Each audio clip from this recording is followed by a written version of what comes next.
Congratulations, you finally made it to 4 p.m. You know what that means. Happy hour. It's time to kick back, relax, and dive into the world of sports with the Young and Norvelle Show. Whether you're catching up on the latest scores, analyzing the big plays, or gearing up for tonight's games, we've got you covered. So grab a cold one, settle in, and let's talk sports. Here they are, Patrick Young and Terry Norvelle.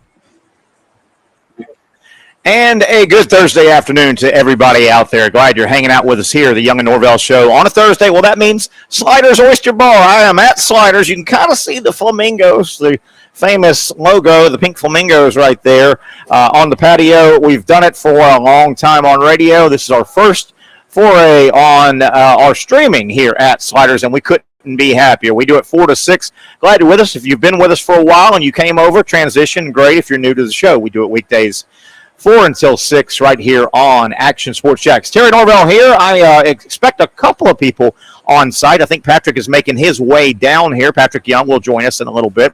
We'll talk to a little bit later Brent Beard about 4:20. Brent kind of is going to put a bow on the SEC Media Days. Today is day 4, the final day of SEC Media Days, and the final 4 teams. We'll kind of do some thumbnails on these 4. We've done this across the board on all 16 now when we're done today, but we'll give you a thumbnail thought on Arkansas. They met with the media. The Aggies of Texas A&M also met today, as did Auburn and Kentucky. So we'll go through those 4 SEC Media Days, wrapping up just about right now, wrapped up, and that means we are getting close. So a lot of college football talk. I know you don't mind that. I know we don't mind bringing that to you. We've got other stuff. We'll track the British Open. Right now, Shane Lowry in the clubhouse leading the British Open. Probably 3/4 of the players are done. Lowry carded a 5-under 66, the low round of the day so far. Lowry on top. Daniel Brown is 4 under through 15, so he's got a chance. A couple of 3 holes to play, 16, 17, and 18. Justin Thomas finished earlier today with a 68. That's 3 under. So he's in contention through 1 round. Par 71 Royal Troon course.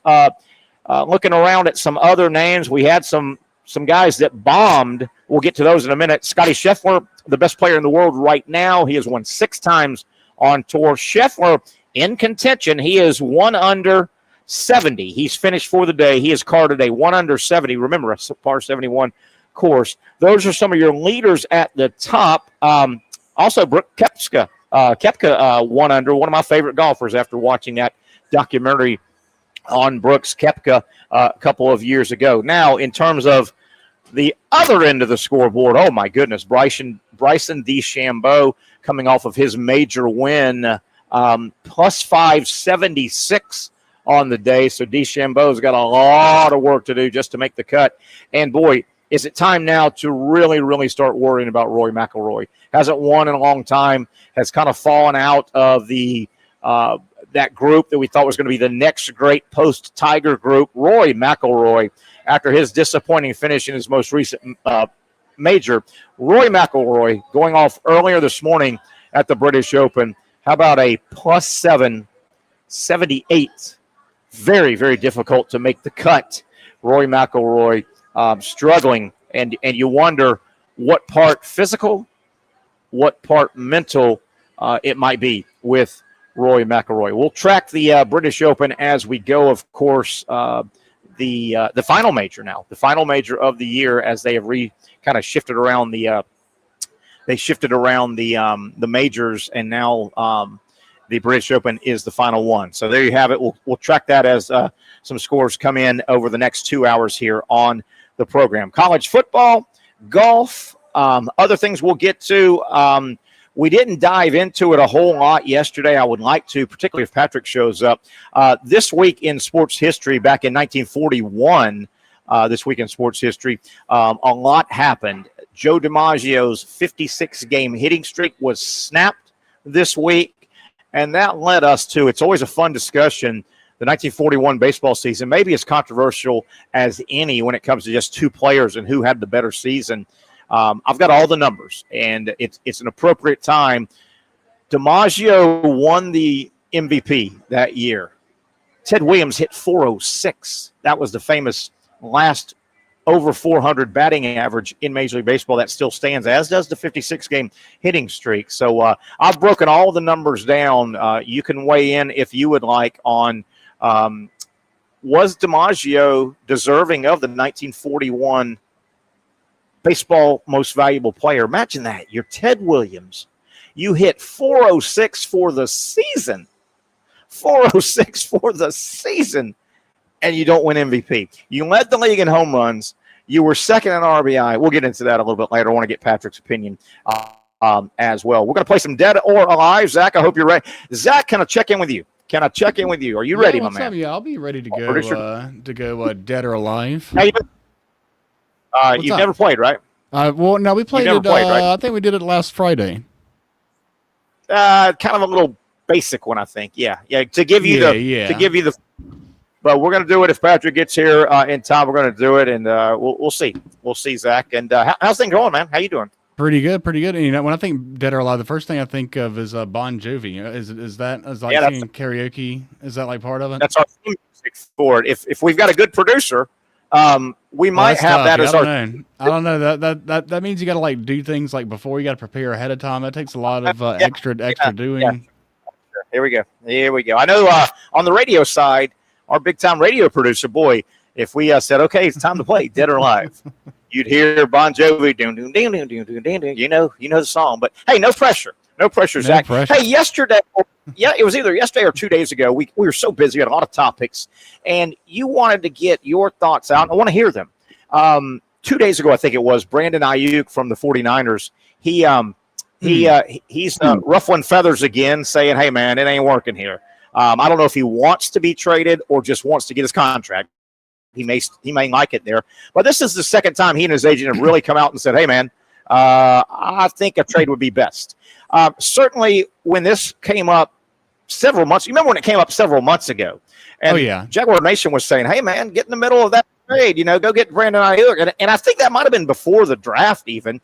Right now, though, if there's any of the Jaguar Nation out there saying, hey, this is a great player, one of the best at his position. Could the Jaguars get in the mix? I don't think, they've got the capital to put something together. What are your thoughts on that? I know you wanted to get some thoughts on that topic. Yeah, the Jaguars, I mean, they would probably they would have to put together a package of future draft picks. It probably wouldn't be players. The rumor that I've heard, yeah, right. With the 49ers. Well, they would just to make sure they can get something instead of nothing. Because if he walks out the door at the end of the season, that's what they're going to get is literally nothing. The two biggest teams I've heard, the biggest one is the Washington Commanders. He's got a relationship with Jaden Daniels, where they played together at Arizona State.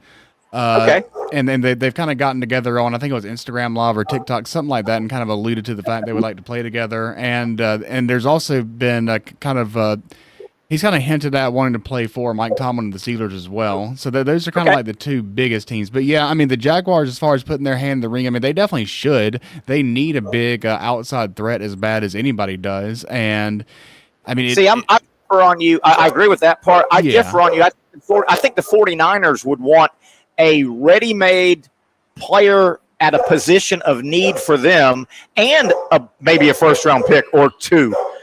With that said, I don't think the Jaguars have – obviously Trevor Lawrence or Hines Allen are the two they've got two real marquee players on their roster. Those two guys. Oh, yeah. You definitely don't want to trade a Josh Hines Allen for sure. Yeah, you don't want to do that. Well, let me finish. The 49ers don't need a quarterback, right? So Trevor Lawrence is off the board. Trevor Lawrence is my man Patrick's rolling in.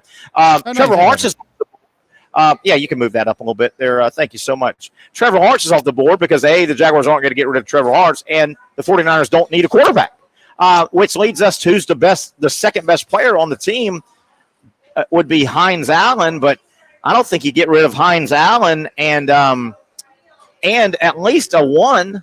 I just don't think the Jaguars have enough capital to get in the mix if they wanted to. I don't know. I don't know. I mean, I also threw this out. Let me throw this out before you comment. I also threw this out.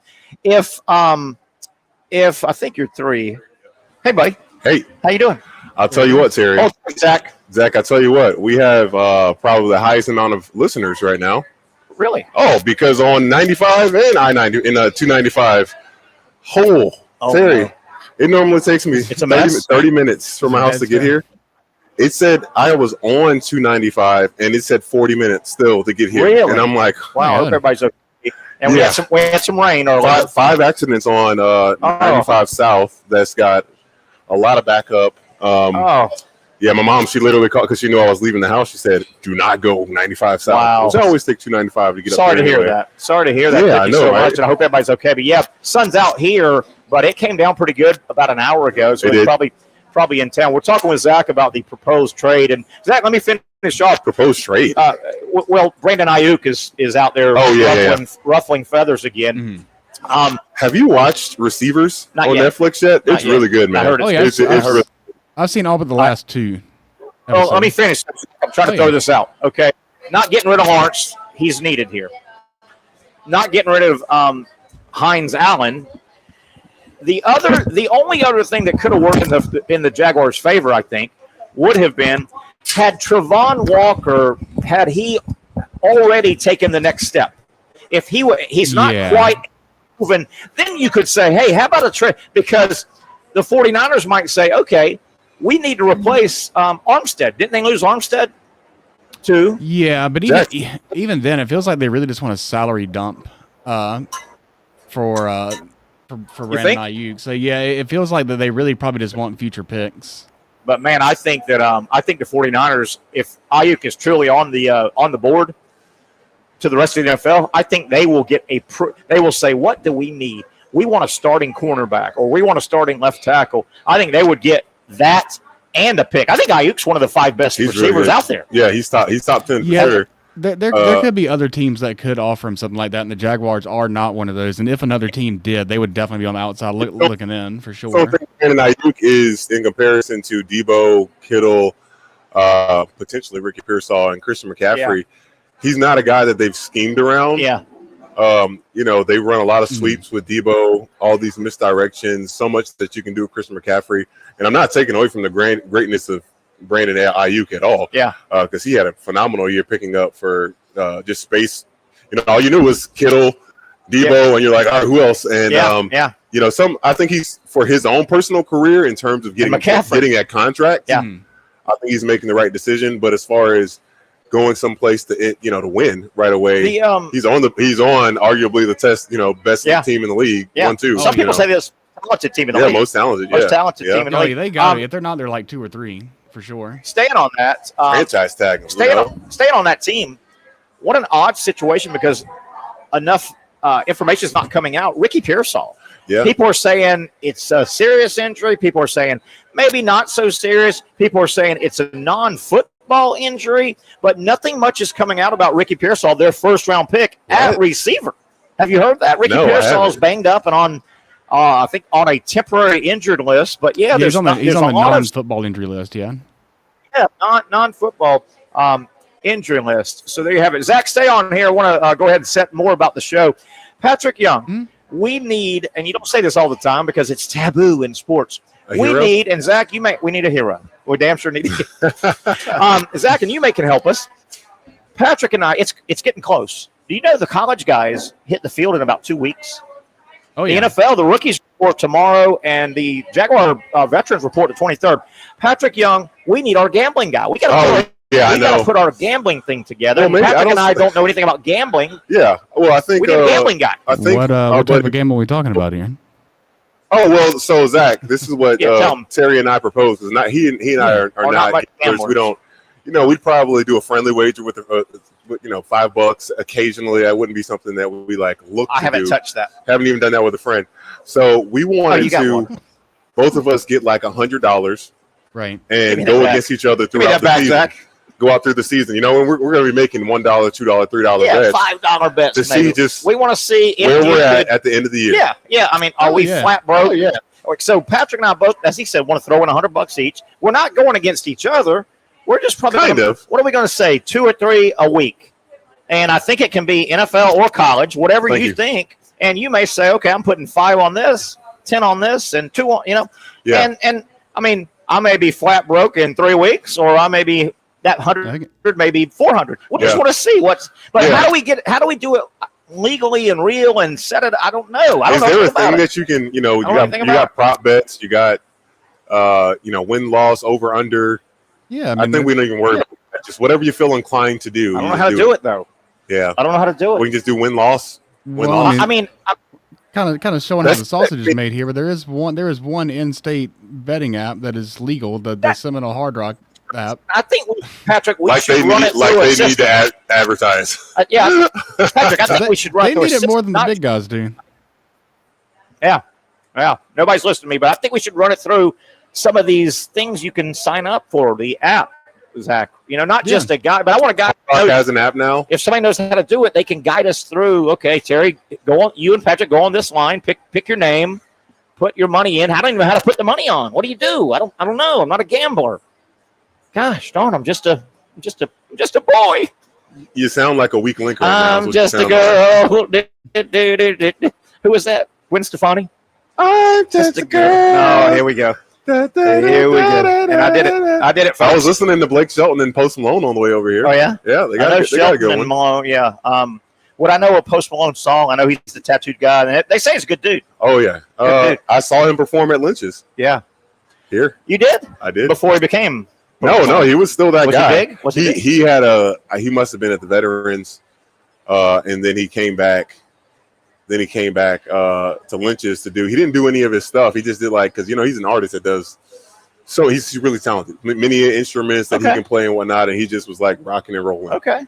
Speaking of Blake Shelton, and I do some work down at the arena on the operations side. I worked Blake Shelton's concert about within 2 years ago, and the girl was with him. Gwen was there? Yeah, she was there. Oh, awesome. On stage, and they walked past. By the way, he's a big dude.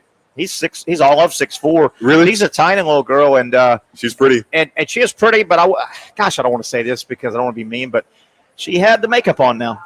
Oh yeah, and there's nothing wrong with that, but maybe because of the cameras and all. She always puts herself together. Yeah. I mean, she's really into fashion, and she always is. Here's Michelle taking great care of us here. Thank you, sweetie. She's always looking real good. But yeah, he's a big dude. I'm okay. I'm good with water. He's a big dude. You got water in there, right? Yeah. I was going to give you my water, but you got water there, so to heck with you. How do you want to talk some final day SEC media days? Day 4 is wrapping up. Texas A&M, Arkansas, Auburn, and Kentucky. Let's take a break. Brent Beard's going to check in here momentarily. Feel free to drop us a chat if you want to become part of the show. We'll try and either have Zach read them to us or we'll follow those, whatever way you're pursuing, or I'm sorry, what I'll say, you're consuming. However you are consuming the show on your platform, feel free to drop us a chat. We'll try and read those. It is a Thursday. We're doing our first streaming show from Sliders. We got Brooke Wilson. She's coming? She's going to come on. She's back there. Oh, she's here? She's here. She's going to come on probably after the top of the hour, 5 o'clock hour. I know you sat down. She's got a wonderful podcast. Jacks of All Trades is the name of it. And you were the subject of the one that's going to come out on Monday. Okay. And she's going to talk about what you and her talked about and preview it a little bit. Yeah. Thank you, Michelle. Good time. Michelle's here working the patio. Working the Diet Cokes for my man. Diet Coke. And you don't have any Propels? No Propels? No, I didn't stop by that's the trouble about going out with Terry. You're going to be drinking a lot more Diet Cokes than Propels. I didn't stop by the store either to get it myself. By the way, as we go to break. Why don't you get like a bundle or a package of Propels? That'd be too smart. Too smart. Don't ever. No. You're going one at a time. No. Yes. By the way, Propel, 2 ways.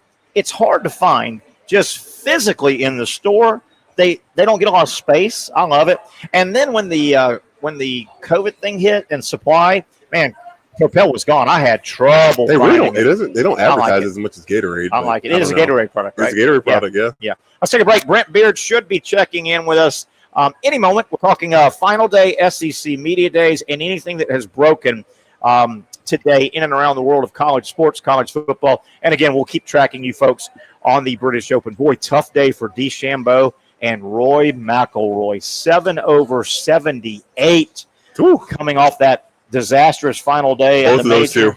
Woo. We'll talk. Bad for DeChambeau since he won, but Roy, oof, man. Boy, you got to wonder about up here. Oh, yeah. You got to wonder about mentally now with with Roy McElroy. One down, a long way to go. We take it to 6 o'clock right here at Sliders Oyster Bar featuring Safe Harbor Seafood. Stay with us. We'll be right back on the Young and Norvelle Show.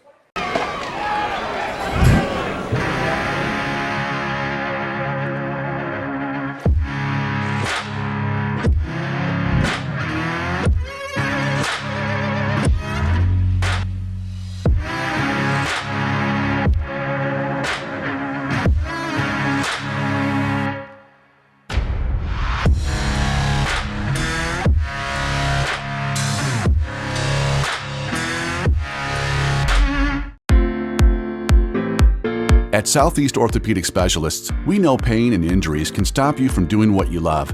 This is why our board-certified orthopedic specialists offer the latest in both non-surgical and surgical treatment options and create a treatment plan tailored to your unique lifestyle and goals. So, whether it is a sports injury or that nagging pain that's keeping you from doing what you love, our team has the right treatment for you. For more information or to schedule an appointment online, visit our website. Finally, a family atmosphere, kid-friendly restaurant with a real sports bar feel. Bricks Jack's Beach features all of that and a large, climate-controlled covered patio with misting fans and heaters for all seasons. Mix in an extremely diverse menu that features the most quality and affordable steak at the beach, and there's no reason not to enjoy your next lunch, dinner, happy hour, or big sporting event at Bricks Jack's Beach, 300 2nd Street North in Jacksonville Beach. See you at Bricks Jack's Beach. I was tempted. It's more than just food. It's a tradition, a heritage. I was tempted. It's about my family and the smiles on their faces. It's about the flavor, I was certain. the meat, the love, the community. Our To community. change you and you will be mine. Barbecue is who we are, and it's what we do. The Action Sports Jax 24/7 network is streaming. I'm Stuart Weber, and I'm here to teach you a nice 3-step process on how you can watch all your favorite programming from the Brent and Austin Show every weekday 10 a.m. to 1 p.m. or the Cup Date with me. It's fantastic. We talk NASCAR. It's a great time. Wednesdays at 1 o'clock. All right, first step, easy. Download the Action News Jax app. You probably already have it downloaded on your phone, so you might already have that one taken care of. Step 2, see that stack of pancakes up there? You click that stack of pancakes, and it's going to bring down step number 3, which is a full screen of all the different streams that you can click on, including the Action Sports Jax 24/7 stream. You click that, the video's rocking and rolling on your mobile device. You're watching all the shows you want to, and you're having a good time. You can also do it on your smart TV with the Action News Jax Now app. I do it on my Samsung TV at home. It's a great way to watch it on a nice, large screen for all the content. That's the Action Sports Jax 24/7 network. Hope you can find it. You trust CGC to make your water great, and now you can trust CGC with your plumbing needs as well. Fast, convenient scheduling, licensed and insured. A quick call away at 904-552-1242. You never know when you're going to have an issue with a shower, toilet, or maybe it's a sink that sometimes is easy to fix. All right, let's be honest. I'm not fixing anything. I'm totally staging this because when I have a plumbing problem, I call CGC Water Treatment and Plumbing. Trained professionals, transparent pricing, customer satisfaction. Small problem or even a bigger issue. Maybe you need a new tankless water heater or something a bit more intricate. The experts with 25 years of experience at CGC Water Treatment and Plumbing can do it all. Call 904-552-1242 or visit cgcwater.com. That's 904-552-1242 or cgcwater.com. CGC Water Treatment and Plumbing, an authorized independent Connecticut dealer. Florida license number CFC 1432579. Hey, here we go, talking SEC football. I know you don't mind that. That guy right there, Patrick Young. I'm Terry Norvelle. We'll have Brent Beard. I think we've got him queued up as day 4 of SEC Media Days. It's wrapped up. It is done. Welcome back to the Young and Norvelle Show, coming to you from the patio right here at Sliders Oyster Bar in Neptune Beach. Place is starting to fill up, man. Our first visit on happy hour. Patrick, we've broken out of midday. We're now a happy hour. I like it. I was wondering what kind of crowd we're going to be getting as, since we're in a different part of the day. I think that because we're starting up right before work and after work, we're going to see a large influx of people. Yeah. I can't wait to see someone throw down the seafood tower. You've had the seafood tower. I've had the seafood. You've had it with me. Yes, remember? I have. What was on it? What's on it, Terry? Everything. Just the entire What's your favorite? Probably the crab legs. I love the crab legs. I mean, don't sell the shrimp short. Okay. Peel and eat. Pun intended. Don't sell the shrimp short. Say that 5 times fast. Don't sell the shrimp short. Don't sell the shrimp short. Don't sell the shrimp short. And you've got some books here. Yeah, I got some books here. Just in case someone comes up asking questions. We're in here. There we go. There's the book. There we go. Oh, that's upside down. There we go. All right, let's see if we can. Oh, did you hit the quota yesterday on the free drinks? We had about 4 or 5, and so three, five roll over yeah, today. three or 4 people came through, said hi. I just want to say hi. You don't have to get me a beer. Oh, okay. They were kind. They were just supporting the show. We did a free draft beer. Hell, if you're in the area, come on down, say hi. We'll give you a free draft beer here at Sliders. Let's see if we can dial up Brent Beard. Brent, are you there? There. Look at that guy. Would you? Oh yeah, he's locked in. He is locked in. Brent, day 4 media days. I would imagine. I don't know if you have it with you. The voting. The media always tabulates who they think is going to win the conference, who's going to be in the championship game. Preseason SEC first team. Did all that come out yet, Brent? Or are you still waiting on that? No, we're still waiting on that. What they have done over the last few years is they've decided to do the voting either Thursday night or Friday morning, so they can carry the momentum over into another day. Now, Pat, that's a Terry Norvelle sales tactic right there, to keep them waiting and wanting, and then you give it to them either later that day or the next morning. So that will be very interesting to see where it goes. Today, and Brent, make sure, can you hear us okay, Brent? Yes, yes, good. Okay. Today, Arkansas, Texas A&M, Auburn, and Kentucky. I would imagine A&M came through with some pomp and circumstance, being right there in Dallas.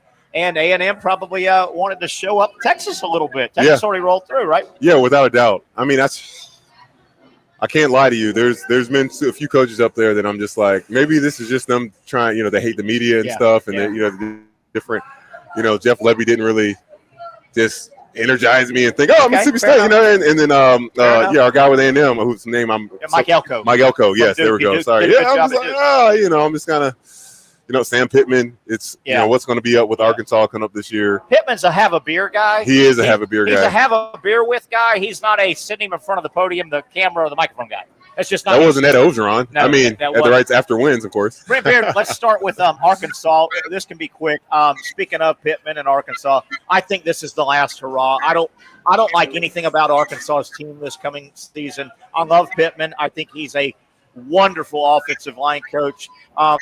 Brent, I may be Mr. Pessimistic. I looked at Arkansas' schedule this morning. I'm not so sure. They don't play Vanderbilt. I'm not so sure Arkansas finds a conference win, Brent. Dang, no win. Look, I agree. And listen, the non-conference schedule in September is going to be pretty tough too. I mean, they've got Oklahoma State with Ollie Gordon. They've got a good UAB team that's involved, and then they go to Auburn. Now, remember, one of the three of us, one of our favorite coaches is at Arkansas now, and that will be one Bobby Petrino as the offensive coordinator. And I certainly think he's going to help them. Now, they've got a kid in Landon Jackson. You guys remember him from last year, one of the better defensive players in the league. That's really going to help them also. I mean, they've been to bowl games 3 of the last 4. They had a rough year last year. So can they get it together, to Terry's point a minute ago, and can Sam Pittman be able to survive? I mean, they've got new quarterback. They've got a quarterback from Boise State that transferred it. A guy, Talon Green. He comes in now. Bobby Petrino is an offensive mind.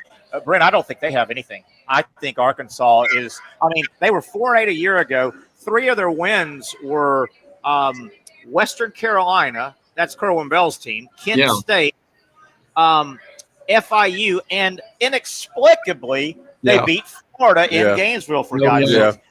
I think this is the last hurrah. We don't have to spend a lot of time on Arkansas. I think Sam Pittman, his phone will ring off the hook the minute he gets let go. He's a great offensive line coach. I think a classic.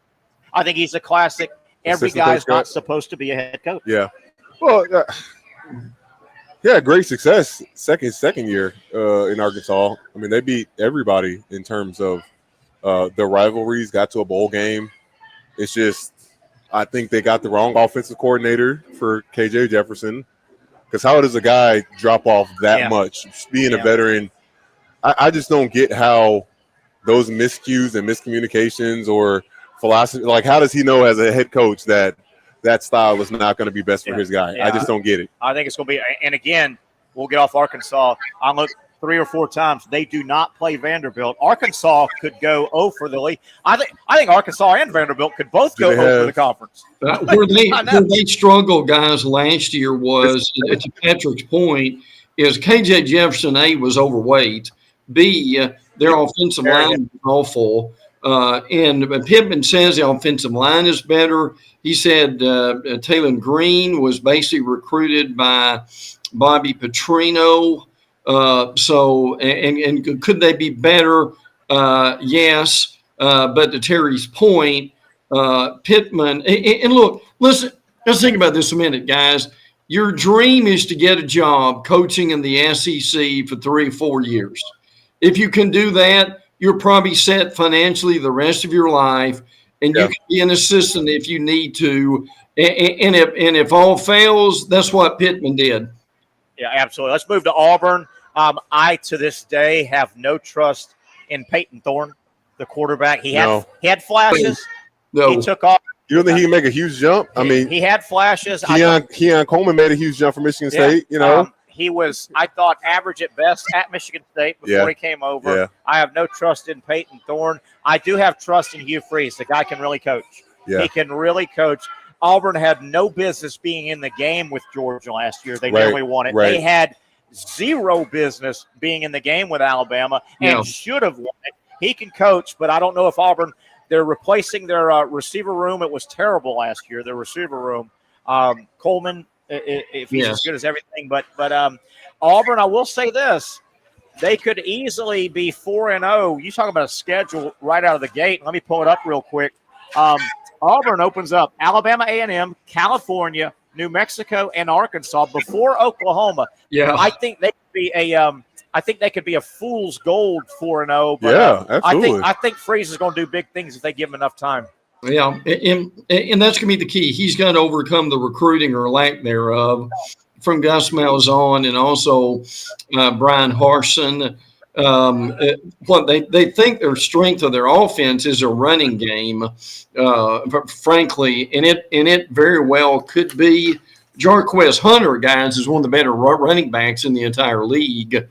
So they're better on the offensive and defensive line. Give him time. I think he'll have Auburn back. What he did with a limited roster was something.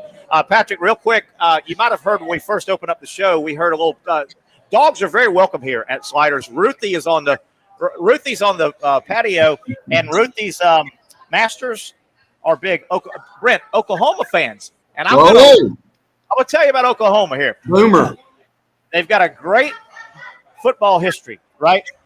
But their song, and I'm a big college football song guy, their song is not the most intricate. Here we go for Oklahoma's song. You ready?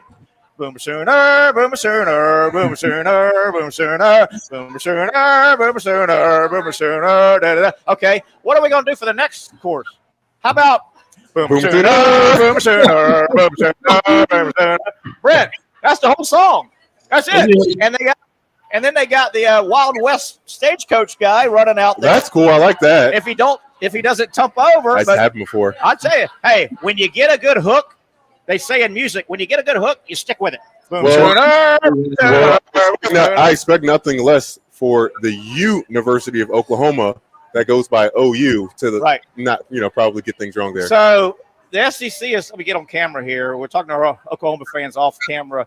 The SEC is saying pretty much you can do this. Mm-hmm. There's hey, we do it different in the SEC. I don't know how you kids did it in the Big 12. Hey, let me tell y'all, Texas, y'all soft. Y'all are softer than the pylon in the end zone. Texas, don't do the horns down. Hey, buddy, If that's what's going to worry you when you make the trip through the SEC Texas, good luck. You and that damn what program had to apologize or got their signs taken in basketball? It was Rodney Terry with basketball last year. I think they were playing Penn State or BYU. Someone just put they had a sign that said "horns down." Wah. That's the most offensive thing. Wah. I mean, Wah. saying the F word or giving us some. That's nothing. God. That's nothing compared to horns down. Hey, Texas, have a good time when you're rolling the games. Hey, man, we're not living in your delusional world. All right, Brent, we'll move off Auburn. Yeah. I don't like Peyton Thorne. Kentucky and Texas A&M, real quick. They were the other two that wrapped up media days. Kentucky, 5-star quarterback. You don't say that often. They got a 5-star by way of Georgia. Vandergriff is at Kentucky. Okay. 5-star. He left Georgia. He's their starter, right? Going to be a sophomore? Yeah. Yes. And here's the thing with Vandergriff. Vandergriff has played very little.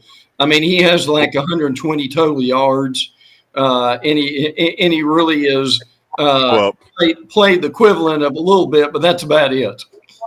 Hey, I need to put my window up. Patrick Young drove here in a suit.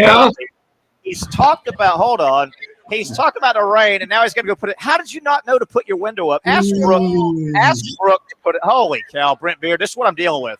It has a lot of work. It's a lot of work. Is it storming there too, Terry? Is that what's going on? He drove through a storm. He got here segment one.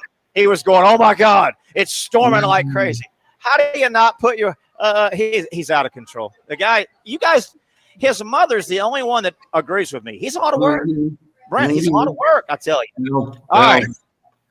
Kentucky. I don't think since Tim Couch they've had a 5-star quarterback. I mean, remember, Tim Couch was a 5-star quarterback. Yes. They bring in the running back from Ohio State. I don't know if you remember that kid. That I can't ever pronounce his name.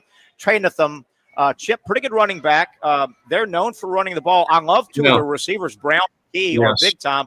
And I love a couple of defensive players, the big kid Walker in the middle, and then J.J. Weaver. I mean, J.J. Weaver may be the Jaguars guy, Hines Allen from Kentucky. Kentucky's a thorn in the side. Mark Stoops has done a nice job. And listen, here's some things about Stoops. Can you believe this, Terry? He's going into his year 12.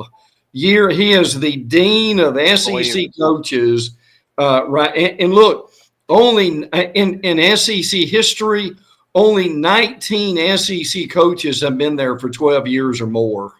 How about that in the history now? In the history. That's a great stat. 8 straight bowl games. Listen, I have always said all he's got to do is to be consistent as Patrick Young comes back. Hold on. Ruthie out. Move sooner. Horns down, she gives us. Oh, she gives us a horns down. And with attitude, she gave it to us. Sorry, Brent. This is why we like taking the show out on the road, man. Have fun with those people. I missed out. Hold on, let me get you back. Yeah. You hear me? I missed out because I had to go and make sure that my car didn't get. And you're lying on me. I did not drive. I drove through a traffic storm, but an actual physical thunderstorm rain. I did not get rained on the way here, but it's about to come. I apologize. You're still out of work. That's true. You're That's a fair. lot of work. That's fair. And in a good way. That's all right, fair. Brent Beard, I know we're out of control here. Texas A&M, the final school we'll talk about. SEC Media Days are basically over. The Aggies come in with a new coach. It was in Dallas. I'm sure there was fanfare. Did Texas? You think they feel a little brother syndrome because Texas getting a lot of love nationally, and here's Texas A&M going, wait a minute, we've been in this conference, we know all about it, but Texas is getting the high marks in the conference. You know, Elko went on to say that he didn't want to make it a big deal. So they did. So surprisingly, they had very little fanfare. Is that right? Yeah, because that's just kind of the way Elko is. Elko is just kind of a cerebral guy like Terry Norvelle is from the heart of the South. Sure. So and because of that, they were pretty low key. He thinks he's got a good football team. Also, and remember, in the Notre Dame game, they're facing Riley Leonard, Mike Elko knows a little bit about. Yeah, because Elko came from Duke and Riley Leonard was the quarterback coach. Yeah, I don't know why didn't he go follow his coach? I don't know. That was a great question. Great question. Hey, take this for what it's worth. Because he went Notre Dame, right? Yes. Yeah. Take this for what it's worth, guys. Texas A&M, Connor Wegman only played 4 games. He hurt his ankle. He's a high recruit, but he hasn't played a lot of football. What irony. Take this for what it's worth. Texas A&M on defense.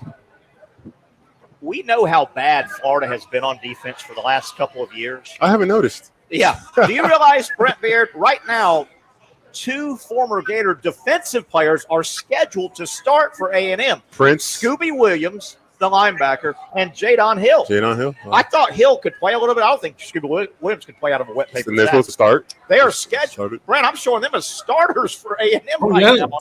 Oh, yeah. Yeah. Oh my. Yeah. Listen, the other thing going on here is he thinks they have got a NFL type defensive line. Yes. But I'll say this now, Pat, Terry and I talked about this yesterday. This is an A&M team with a new coach. It's a new team in a lot of ways. Florida plays them the 3rd game of the year. I get all the hype. I get A&M's going to be good. But, guys, the reality is I think Florida's as good as A&M is, may not be defensively. This is a game Florida ought to win. And you know, A&M opens up, as Brent said, with Notre Dame. They might better get that game because they got McNeese. They're going to beat McNeese. If they lose to Notre Dame, Florida should beat them in Gainesville. They could not. I mean, this is Elko's first year, and he's getting it together. They could be 1-2 right out of the gate. Could A&M? Well, in the promising thing, I think they've returned the most offense. Right? I think I saw they returned 77% of their offense, which is maybe Alabama's right up there as well. But I mean, that's a so Brent. Great help. That'll wrap up the teams. If you can, let's take a break here. What quarterback did they take again? Who's that? Who's A&M's quarterback again? Connor Wegman, a recruit that came in, and he's a high recruit. He hadn't played a lot, and he got hurt in Game 4 last year, so he hadn't played a lot. He couldn't get his boy Riley Leonard to follow him. And I guarantee you, he told him he wanted him. Yeah, and maybe he said go someplace guaranteed, and Wegman has a little bit of a stronghold on the job. Brent, can you stay one more segment? We're done with the SEC. I'm sure you've got a couple of news and notes you want to get out before the top of the hour if you can. Yeah. And by the way, guys, the great Bob Newhart died a few minutes ago. Did you? Wow. Yeah. Matter of fact, Brent, while we have you, if Zach will remind me, we'll play a little Dead or Alive. Okay. We'll do it with Patrick Young, Zach Rothrock, Brent Beard, and I will monitor it. Okay, a little Dead or Alive on the other side. And more college football from that guy, Brent Beard. Stay with us. It is a Thursday, fun Thursday on the patio at Sliders Oyster Bar featuring Safe Harbor Seafood. For those dealing with pain from a sports injury, arthritis, or spine condition, Southeast Orthopedic Specialists offers innovative new non-surgical options. Our regenerative medicine treatments, including platelet-rich plasma and other regenerative treatments, use your body's own restorative cells to aid in treating injuries. These procedures are performed in our offices and typically require minimal downtime. If you want to get back to doing what you love, our regenerative treatment options may be right for you. For more information or to schedule an appointment online, visit our website.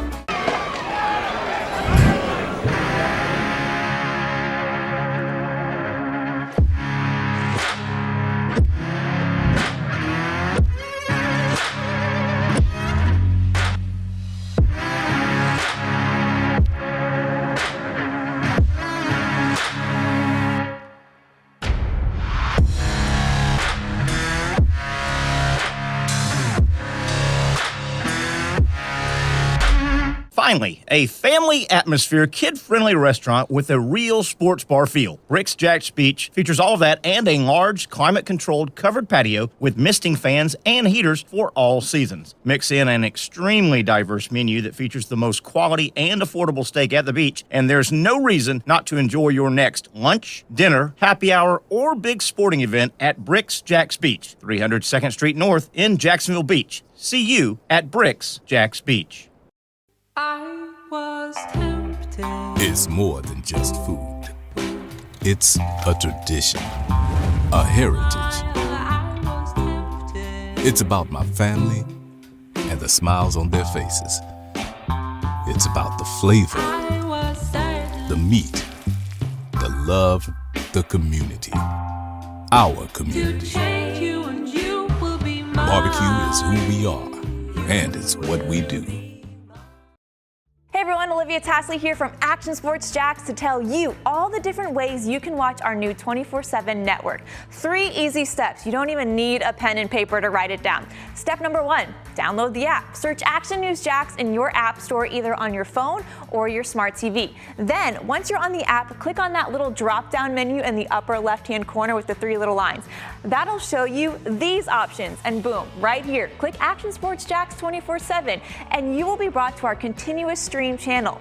That app can be accessed through all these different platforms. Whether you have Roku, Fire TV, Smart TV, Apple TV, or Google TV, you can find our app. Now, if you don't have access to the app, don't worry, we still got you covered. We're across all social media platforms from Facebook, Instagram, X, YouTube, Twitch. We have a podcast channel. Plus, check out our short reels on our TikTok. Action Sports Jacks 24/7. It's on all the time and everywhere.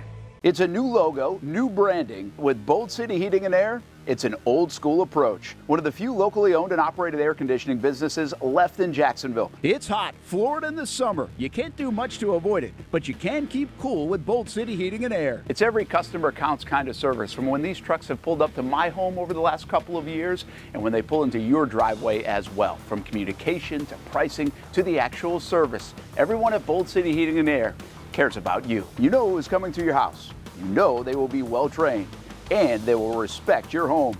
Air conditioning convenience at boldcityac.com. Stay cool while it gets hot. Bold City Heating and Air can help. Don't get caught sweating all summer. boldcityac.com, and they have financing to help. New systems starting at $110 a month and $50 off any repairs. Stay safe, stay comfortable with Bold City Heating and Air at boldcityac.com. Homegrown in your hometown. I tell you one thing, you never, ever, ever are disappointed on the patio at Sliders Oyster Bar, Patrick. We're in break. Where's your tank top? And we get talking. You got me doing this by myself, man? I don't like tank tops. Men, I don't think grown men should wear tank tops. That's just my... We need some more light with how dark it's got. Can we get one of these lights on? Look, you can barely see me. If I smile, then you know I'm there, but that's about it. All right, settle down. So you never know who you're going to meet on the patio. So we got a break, and this table of ladies to our left, they walk over, and Bridget and Marianne, and they go, hey, I hear you're talking college football. We're on our way to Dublin in a few weeks for Florida State, Georgia Tech. And they say it's going to be a garnet and gold fest. Oh, that's nice. They go to all the FSU meetings, and they say everybody they talk to is going. One of the glitter guys are going. The glitter guys that cover themselves. I wish you hadn't have brought that. That grosses you out? I'm just going to say, wish you hadn't have brought that up. What's wrong with the Brent Beard, where you at? glitter guys? Brent Beard, where you at? Yeah, where's Brent Beard? Brent Beard, let's play some Dead or Alive real quick. And Zach, are you ready? Zach, back in the studio. I am as ready as I can be, Terry. Let's go. Back off your mic, little Zach. You're awful loud. Oh, I got you. All right, here's how we play it. ready. I give the background of a athlete. Super dead. I give you kind of backstory, and when I give the name, you don't have to name the athlete. I tell you the athlete.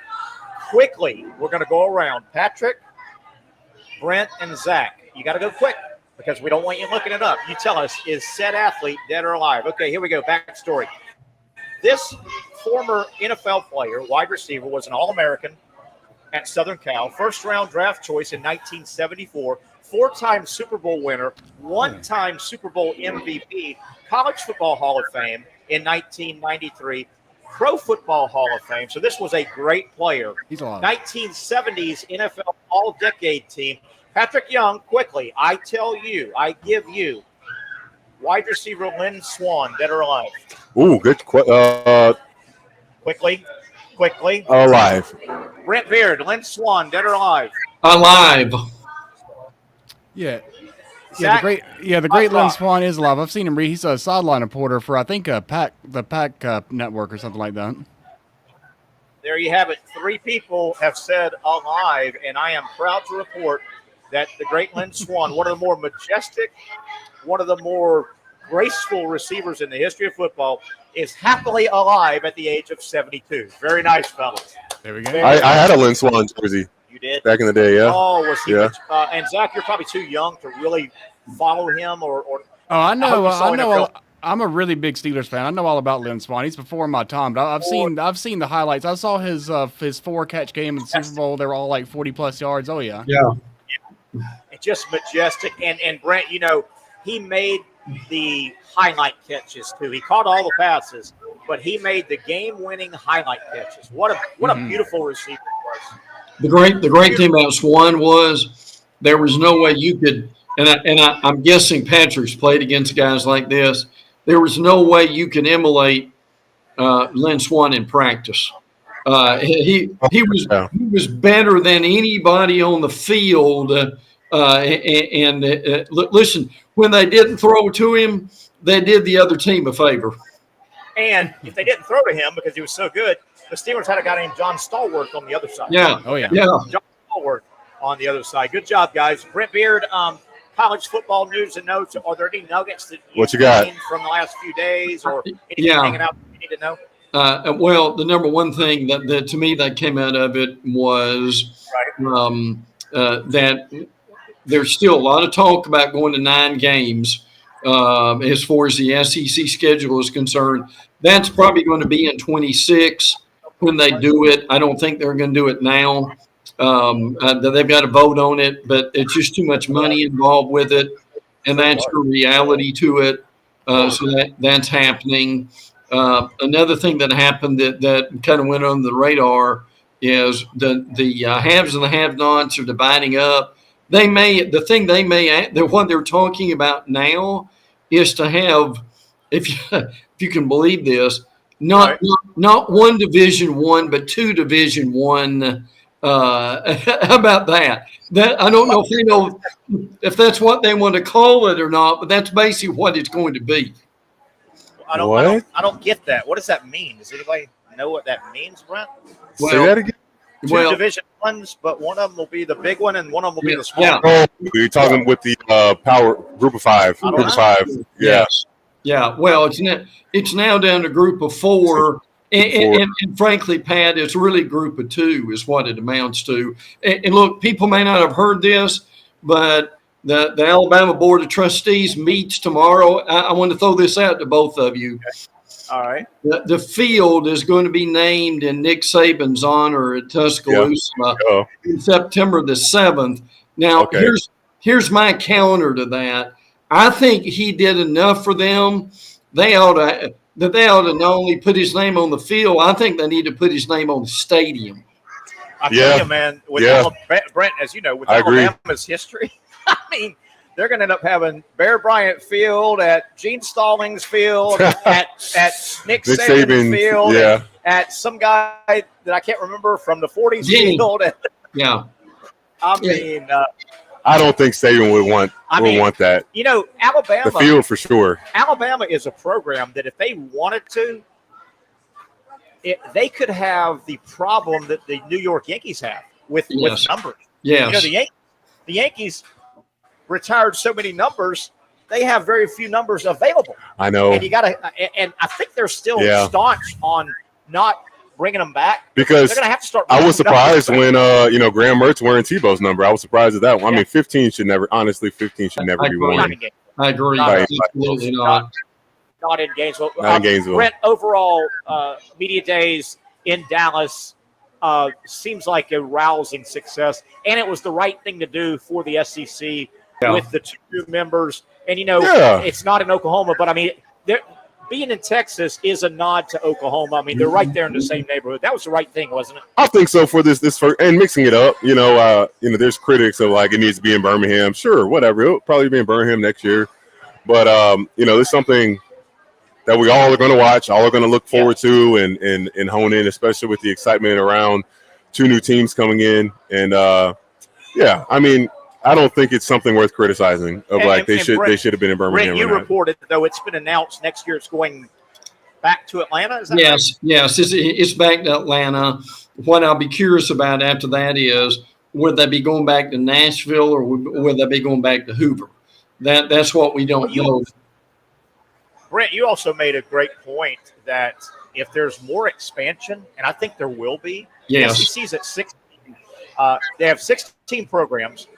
They have 4 days that are absolutely packed. You're already basically, I mean, you really need to, if you're covering it right, I've done it before, Brent's done it a bunch, Patrick, you travel Sunday. I mean, if you're radio, TV, right, you travel early Sunday to get ready, get there, get your room, get your gear set up, find your spot, because you want to hit it on Monday. So you travel Sunday, Monday, Tuesday, Wednesday. If you're covering the whole thing, you're beat up Friday, that whole weekend. Where I'm going is if they add 2 more teams, you may have to split this thing up some, man, because you can't ask the media to give away 10 days. I know, right? I mean, and you're right around the corner, right? I mean, Brent, it could be a little bit of a problem if it goes to 18, 20, 22 teams. Well, I don't think it's anything I got to worry about now, short term. Not at all.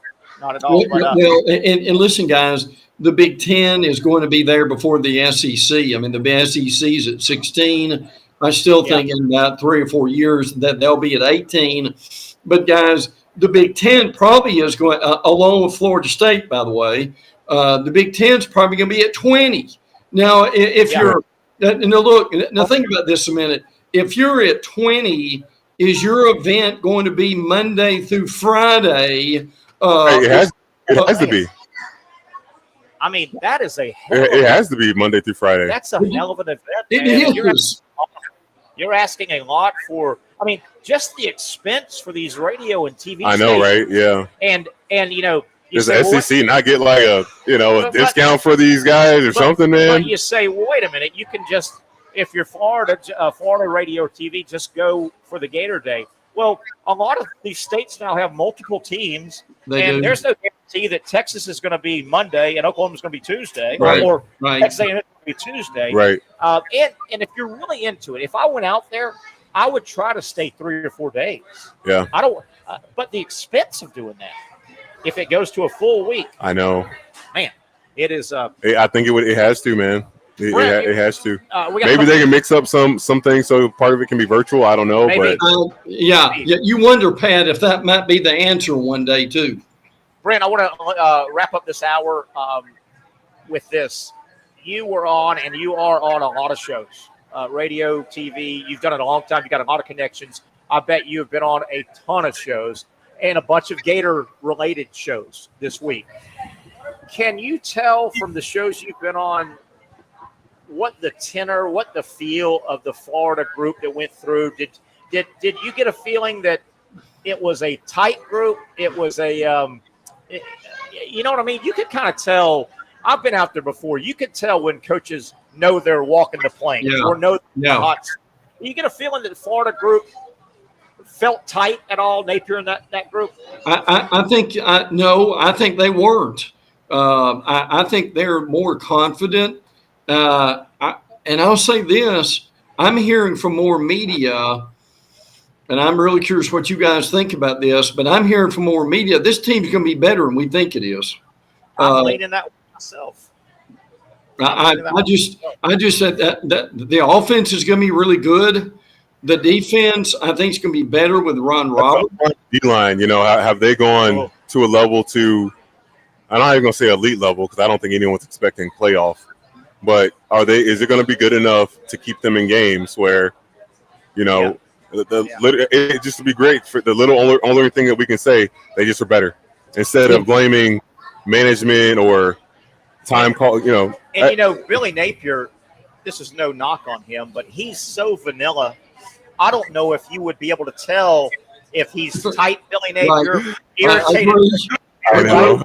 Right. So, I don't mean that in a bad way. No, I mean that's. I mean, yeah. Jimbo Fisher behind a microphone, or Nick Saban, or some of these really out front guys.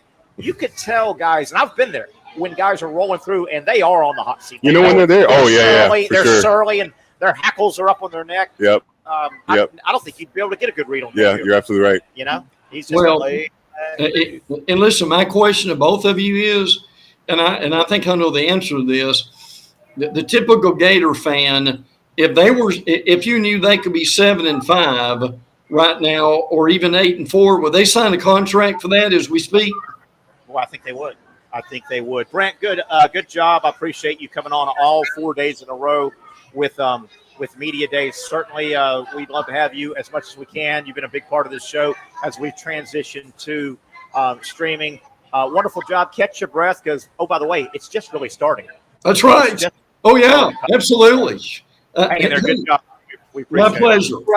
That'll wrap up hour number one. Let me set hour number two. We're going to come back after this quick break. We're going to welcome Brooke Wilson. Brooke has a wonderful new, do you call it streaming podcast? Maybe we'll talk about it. It's called Jacks of All Trades, and it's a really neat concept. It's and Patrick, you are the subject on the next one that's going to drop, and we're going to talk all about what you guys discussed. And people will see it here on Monday, I think the 22nd, that is. But it's a neat concept, and Brooke will tell us all about it. They go around and talk to people in and around the community. Yep. And just kind of, hey, who are you? What do you do? Entertainment, sports, stuff. What's your story? What's your story? Yeah. I think it's pretty cool.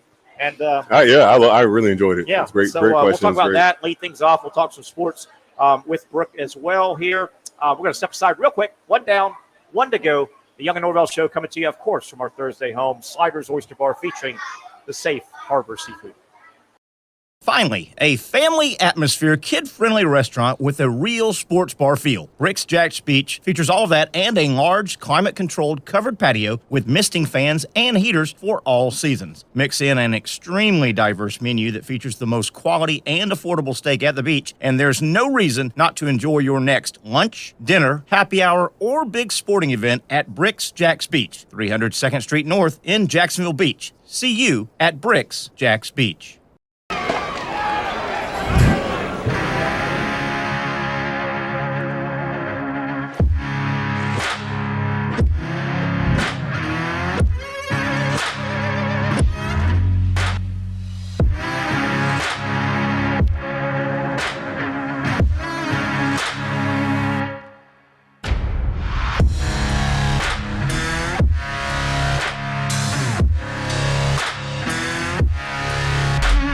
For over 20 years, Southeast Orthopedic Specialists has been providing the highest level of orthopedic and spine care to patients throughout Northeast Florida. Now, we're making that same great care even more convenient with Southeast Orthopedic Specialists Direct, a walk-in clinic where you can be seen for pain or injuries with no appointment needed. Staffed by orthopedic physicians and specialists, we offer everything from diagnosis and treatment to imaging and bracing, all with no appointment needed. For more information, hours, and locations, visit our website.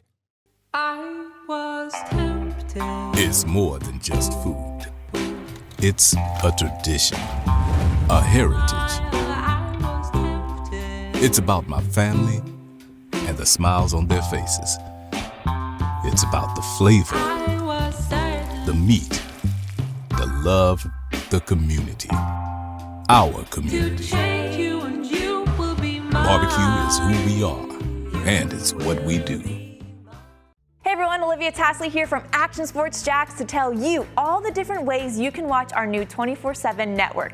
3 easy steps. You don't even need a pen and paper to write it down. Step number 1, download the app. Search Action News Jacks in your app store either on your phone or your smart TV. Then, once you're on the app, click on that little drop-down menu in the upper left-hand corner with the 3 little lines. That'll show you these options, and boom, right here, click Action Sports Jacks 24/7, and you will be brought to our continuous stream channel. That app can be accessed through all these different platforms. Whether you have Roku, Fire TV, Smart TV, Apple TV, or Google TV, you can find our app. Now, if you don't have access to the app, don't worry, we still got you covered. We're across all social media platforms from Facebook, Instagram, X, YouTube, Twitch. We have a podcast channel. Plus, check out our short reels on our TikTok. Action Sports Jacks 24/7. It's on all the time and everywhere. Summertime means sizzling sales at Nimnick Buick GMC. The #1 Buick GMC dealer in Jacksonville has lots of inventory to choose from with their best price guarantee. Nimnick never charges above MSRP. You can save up to $10,000 off select new GMC Sierras or get rates as low as 1.9%. You know, I'm a truck guy. GMC Sierra, my trim level is an SLT. This one's an Elevation. Pretty good looking color as well. So here at Nimnick Buick GMC, you have a lot to pick from. My father-in-law, he drives this, an Enclave, so I like that GMC in the family. 2025 is coming around the corner, which means it's almost time to close out those 2024s this summer. You can schedule a test drive at NimnickBuickGMC.com. And while you're there, check your trade value and customize your payment options. Nimnick is there for you, even on Sundays. Visit the showroom on Phillips Highway or shop online at NimnickBuickGMC.com. Nimnick, your friends in the car business since 1941. GMC, we are professional grade. Hey, here we come. Hour number 2. The kickoff is in the air. Man, we're having a big time. It's always fun here on the patio at Sliders. And we meet some of the, not the new one we're going to welcome, our new guest here, but we meet some of the coolest people here. These ladies are going to Dublin. Gogi's still number one. Gogi was awesome. By name and we met Ruthie a moment ago, and now we got Brooke Wooten Wilson with us. And if the name is familiar, yes, part of the Wooten family that own and operate Sliders. Yes. How are you? Good. How are you? Doing real well. And I understand you've, I don't know how long your brand new, what do we call it? Is it a streaming podcast? What do you call the production? I've been calling it a podcast, but we did decide to do video. So yeah. I don't know. I don't know what the influencers are calling it these days when you do both. Yeah. Well, like Fred Taylor and The Pivot, you can listen to it or watch it. So yeah. I don't know. So it's like a hybrid, I guess. You can, you can listen or you can watch. Oh, the show. I don't know. I'm going to call it a streaming podcast. Perfect.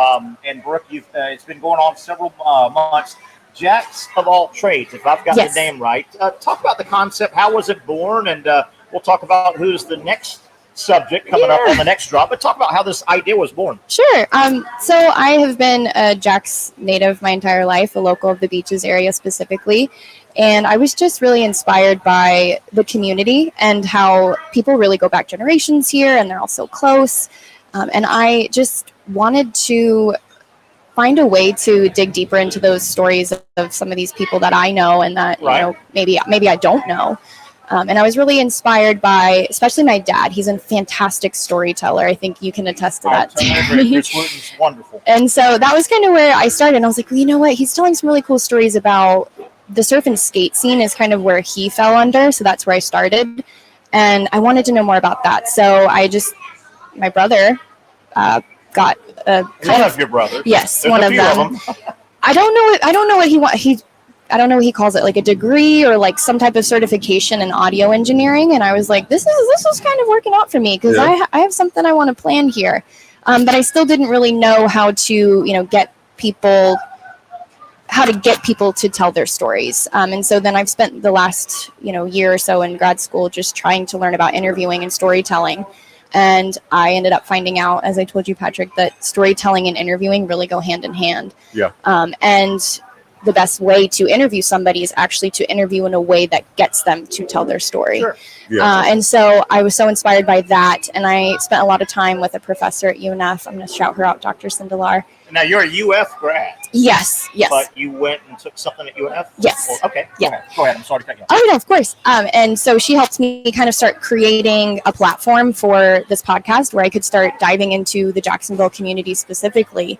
I don't think we have any bounds. We just want to talk to people from this community that we're inspired by, learn about their stories, and just kind of create an archive almost. How many episodes we have you produced so far? Monday, we are publishing our 5th episode. So it's a slow process. Where is it consumed at? How can they consume it? Spotify, Apple Podcasts, and YouTube. Okay. At the moment. Just bang in the name of the show. Is that how you do it?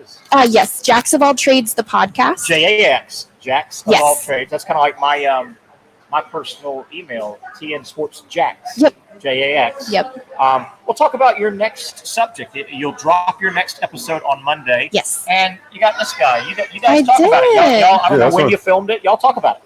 Sure. I'm glad we didn't do it here. Why this I know. And why and how did it all happen? So that's actually funny. I guess that's kind of how we started the episode. Was I was telling Patrick that when I got into UF, I had to do some cross-referencing. So hopefully I'm right here.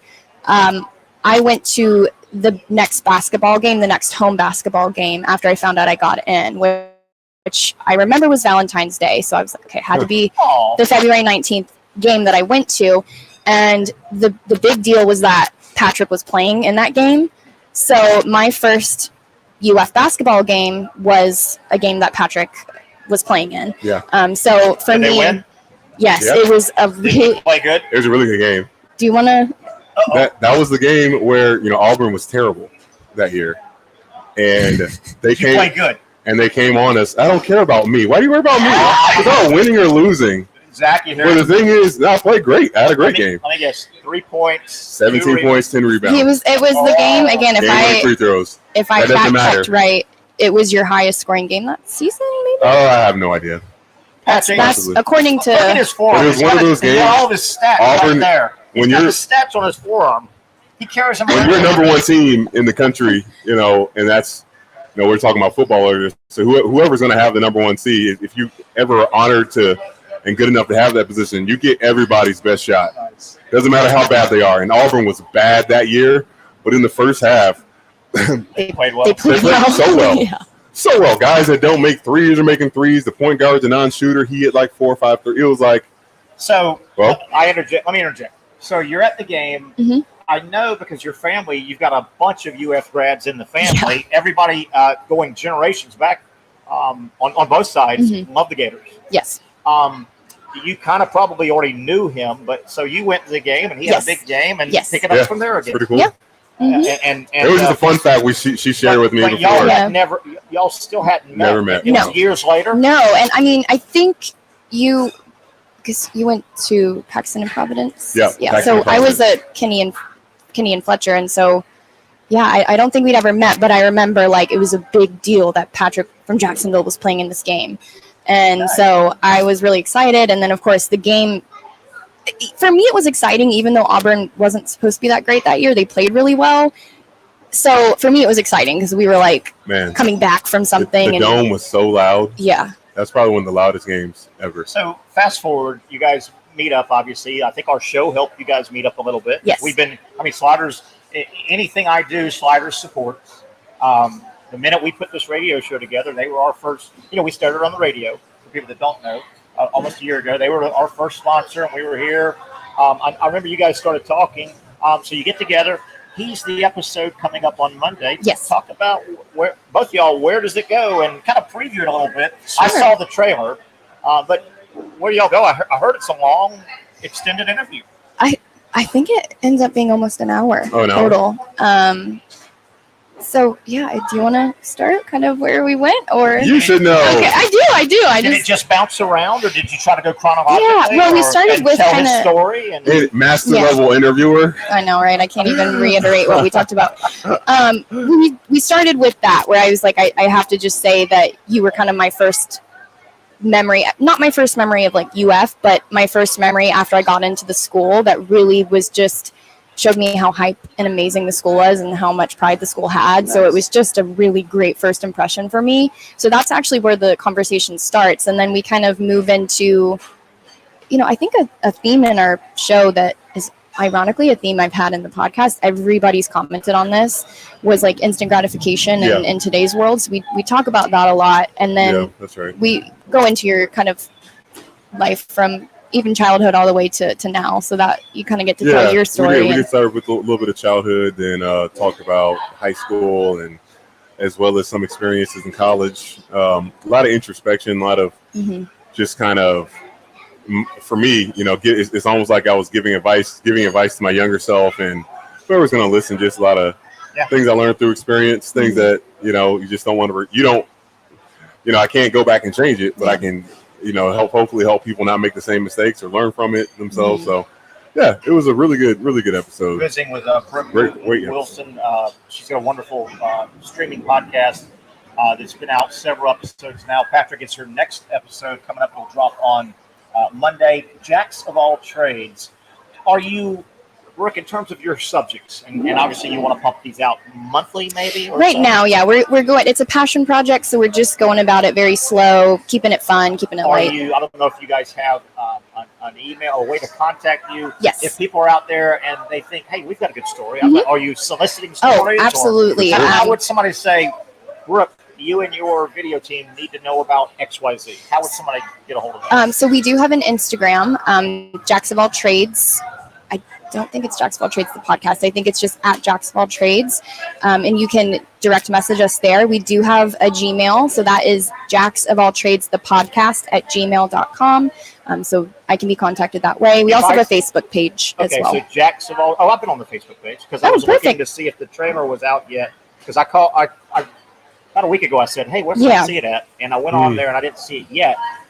And then where did I see something? Was it Alec, your brother, is frustrated? Oh, yeah. Did he know he was getting filmed while he was editing? So it's funny because we have had, we were telling Patrick this, we have not had one episode yet where like something technical hasn't happened to us.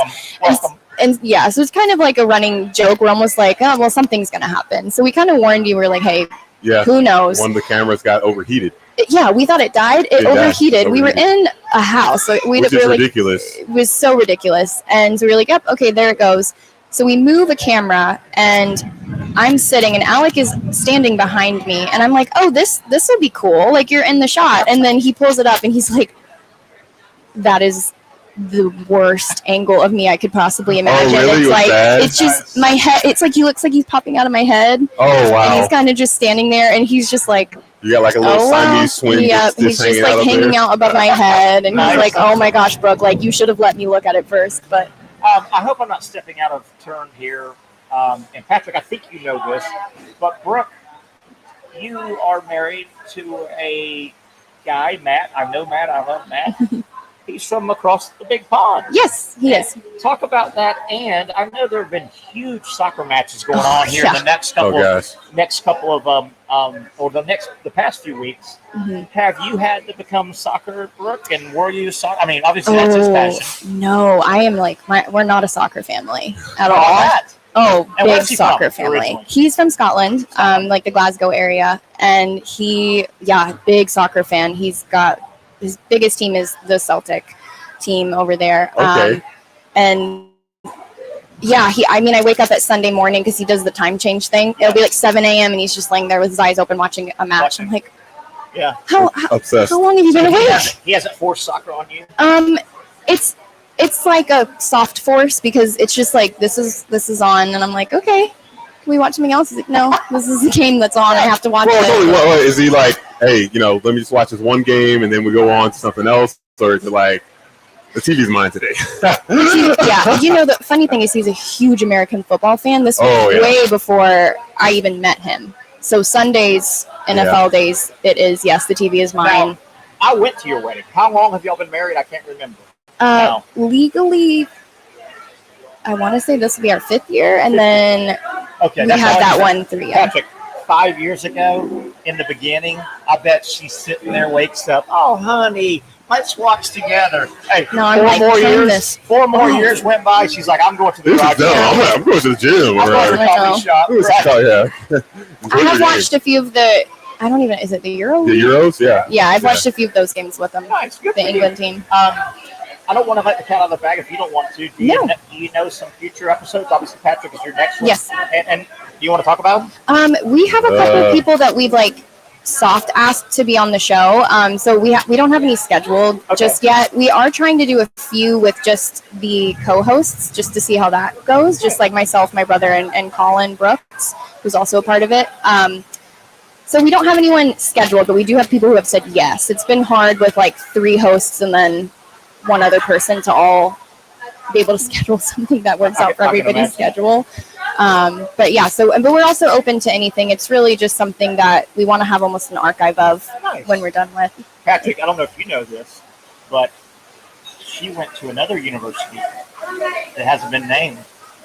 Oh, I did. Yeah. Mention that one. Now, how impressive is this? You're bragging about me. Tell everybody your entire collegiate history. Oh, Patrick, I don't think you know this. I really like school. So I went to the University of Florida, and then for my first master's, I attended the University of Edinburgh, which is how I met my husband. Oh, wow. Yeah. Not Edinburgh, Wisconsin. Edinburgh, Edinburgh. Yeah. How long were you there? Probably total like a year and a half. Wow. Yeah. And that's where y'all met? Yes. Wow. Yep. I went to the wedding. That's awesome. Thank you. Matt's family came over. I don't think the liquor cabinets are full yet. Again, man, they They partied. That whole European thing, and I mean in a good way. We had so much fun. I had my rehearsal dinner on Thursday because I said, you will make it to my wedding on Saturday. I did not do it the night before. I was like, we're going to have a day in between. Wow. Because you will all be here. And that was extremely wise. It was the right choice. They were fun. They were fun. And they had a lot of kilts. Yes. So there were a lot of kilts at the wedding. They were rocking the kilts. Before we get out of here, obviously you're very involved with Sliders. It's a family institution, family restaurant. Everybody, if you don't know, you need to know down in Neptune Beach. Things going on. We were talking before the air. We went on the air here. Things going on. Things coming up at Sliders, out and around Sliders. Yes. Some of the stuff we were talking about. I guess we have that event in September coming up. I can't remember the day off the top of my head, but we're doing sort of a end of summer kickoff into fall. In the fall, we always have the doggy costume party where you can come in, bring your dog. We have a doggy dining license. Your dogs are welcome here. You can, dress them up. We take pictures. Everybody votes on who the best dressed dog is. So that'll be in October. And some physical stuff you were telling us about. Yeah. So we're hoping to get our windows changed so that these poor bartenders aren't getting rained on. If you know Sliders, the full service bar, you can do indoors or outdoors. It has the garage doors that roll up. But I think you want to know, hey, there's a marching band going by there. I know, my goodness. I think you're going with the sliding windows. That's the plan. Have a little more control. Yeah, so this was the garage doors were to kind of honor Willoughby Auto, which was the original building. But it's just a little wet. A little bit right now. It's you got to be on your toes in there during this time of year. Brooke, thank you so much. No, thank you so much. And episode on Monday. There we go. Hey, stay tuned. It's a good one. Really, really good conversation. I'm looking forward to seeing it. I hate giving spoilers. So don't give off. I hate giving spoilers. You're the star of the show, as always. Let's take a quick break here. We got about 40 minutes left. A bunch of topics to get to. The Young and Norvelle show on a Thursday, a fun Thursday on the patio at Sliders Oyster Bar.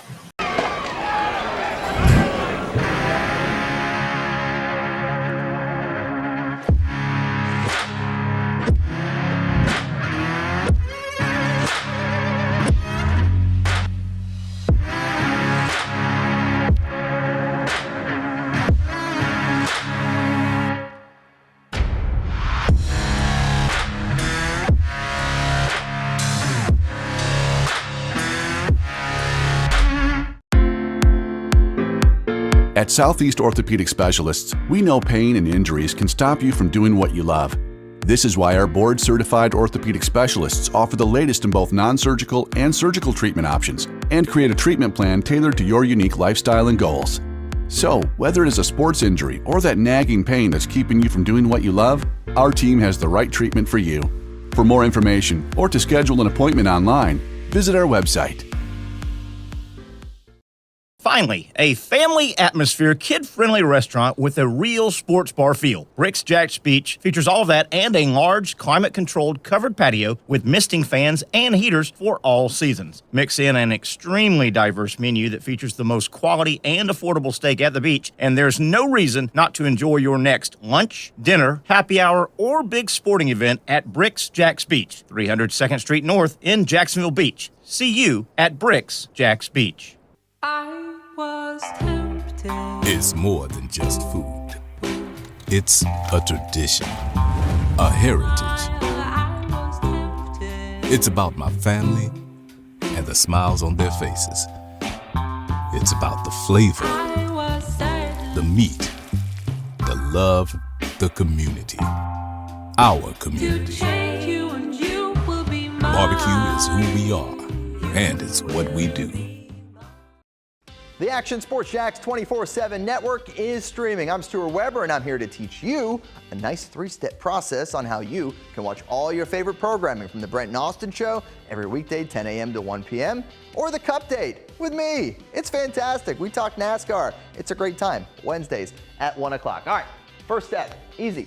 Download the Action News Jax app. You probably already have it downloaded on your phone, so you might already have that one taken care of. Step 2, see that stack of pancakes up there?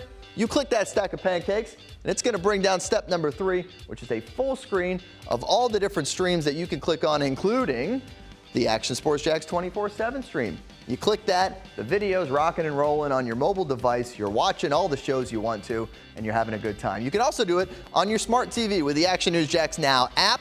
I do it on my Samsung TV at home. It's a great way to watch it on a nice, large screen for all the content. That's the Action Sports Jax 24/7 network. Hope you can find it. You trust CGC to make your water great, and now you can trust CGC with your plumbing needs as well. Fast, convenient scheduling, licensed and insured. A quick call away at 904-552-1242. You never know when you're going to have an issue with a shower, toilet, or maybe it's a sink that sometimes is easy to fix. All right, let's be honest. I'm not fixing anything. I'm totally staging this because when I have a plumbing problem, I call CGC Water Treatment and Plumbing. Trained professionals, transparent pricing, customer satisfaction. Small problem or even a bigger issue. Maybe you need a new tankless water heater or something a bit more intricate. The experts with 25 years of experience at CGC Water Treatment and Plumbing can do it all. Call 904-552-1242 or visit cgcwater.com. That's 904-552-1242 or cgcwater.com. CGC Water Treatment and Plumbing, an authorized independent Connecticut dealer. Florida license number CFC 1432579. Okay, we've got a change on the leaderboard at the British Open. Just about first round action, Patrick, just about wrapped up. Shane Lowry had been leading. He was in the house 5 under 66. But I told you Daniel Brown has come out of nowhere. He has carded a 6 under. It's a par 71, 65. Nice. Daniel 65. Brown leads. Shane Lowry in second place right now. You've got Justin Thomas went out early this morning, 3 under 68. So that's kind of the top of your leaderboard. And a couple of names that I wanted to get out in terms of the other end of the leaderboard. Man, Bryson DeChambeau, fresh off his big master, what do you call it? Was it open? The four big ones. Major. Gosh, can't think of that. But DeChambeau struggled today, plus 576. Roy McIlroy is the story on the other end of the leaderboard. What's going on? We were worried about his psyche after blowing up at the recent major. Roy McIlroy plus 778. Really, probably no chance, I would guess, of making the cut. And you wonder between the ears for Roy McIlroy. It's got to be frustrating. I mean, just think of all the life change that he made and just how drastic it all was. I mean, he hasn't won anything. It's been 2 years, maybe more, since he's won a major, won a tournament solo. Golf is one of the toughest mental sports out there. And I think, there's been multiple times where he's felt as though he's playing the best golf. Like I remember he said one time, like, I'm feeling like I'm playing the best golf ever. Didn't count to anything, didn't win anything. No top 10 finish on that. But, yeah, for him to get so close and in the last major and to lose by a stroke. And those two putts that he hadn't missed all year. A 3-foot putt that he missed on. Remember that stat? Yep. Yeah, remember that stat. You wonder now, he's not a spring chicken anymore. I mean, he's well in his 30s, and it's just tough, man. Like I can understand. He loves the game, and he had some early success. He's made a bunch of money. You know, a guy that's had that level of success, he wants to be still putting trophies up. He doesn't need to keep collecting checks.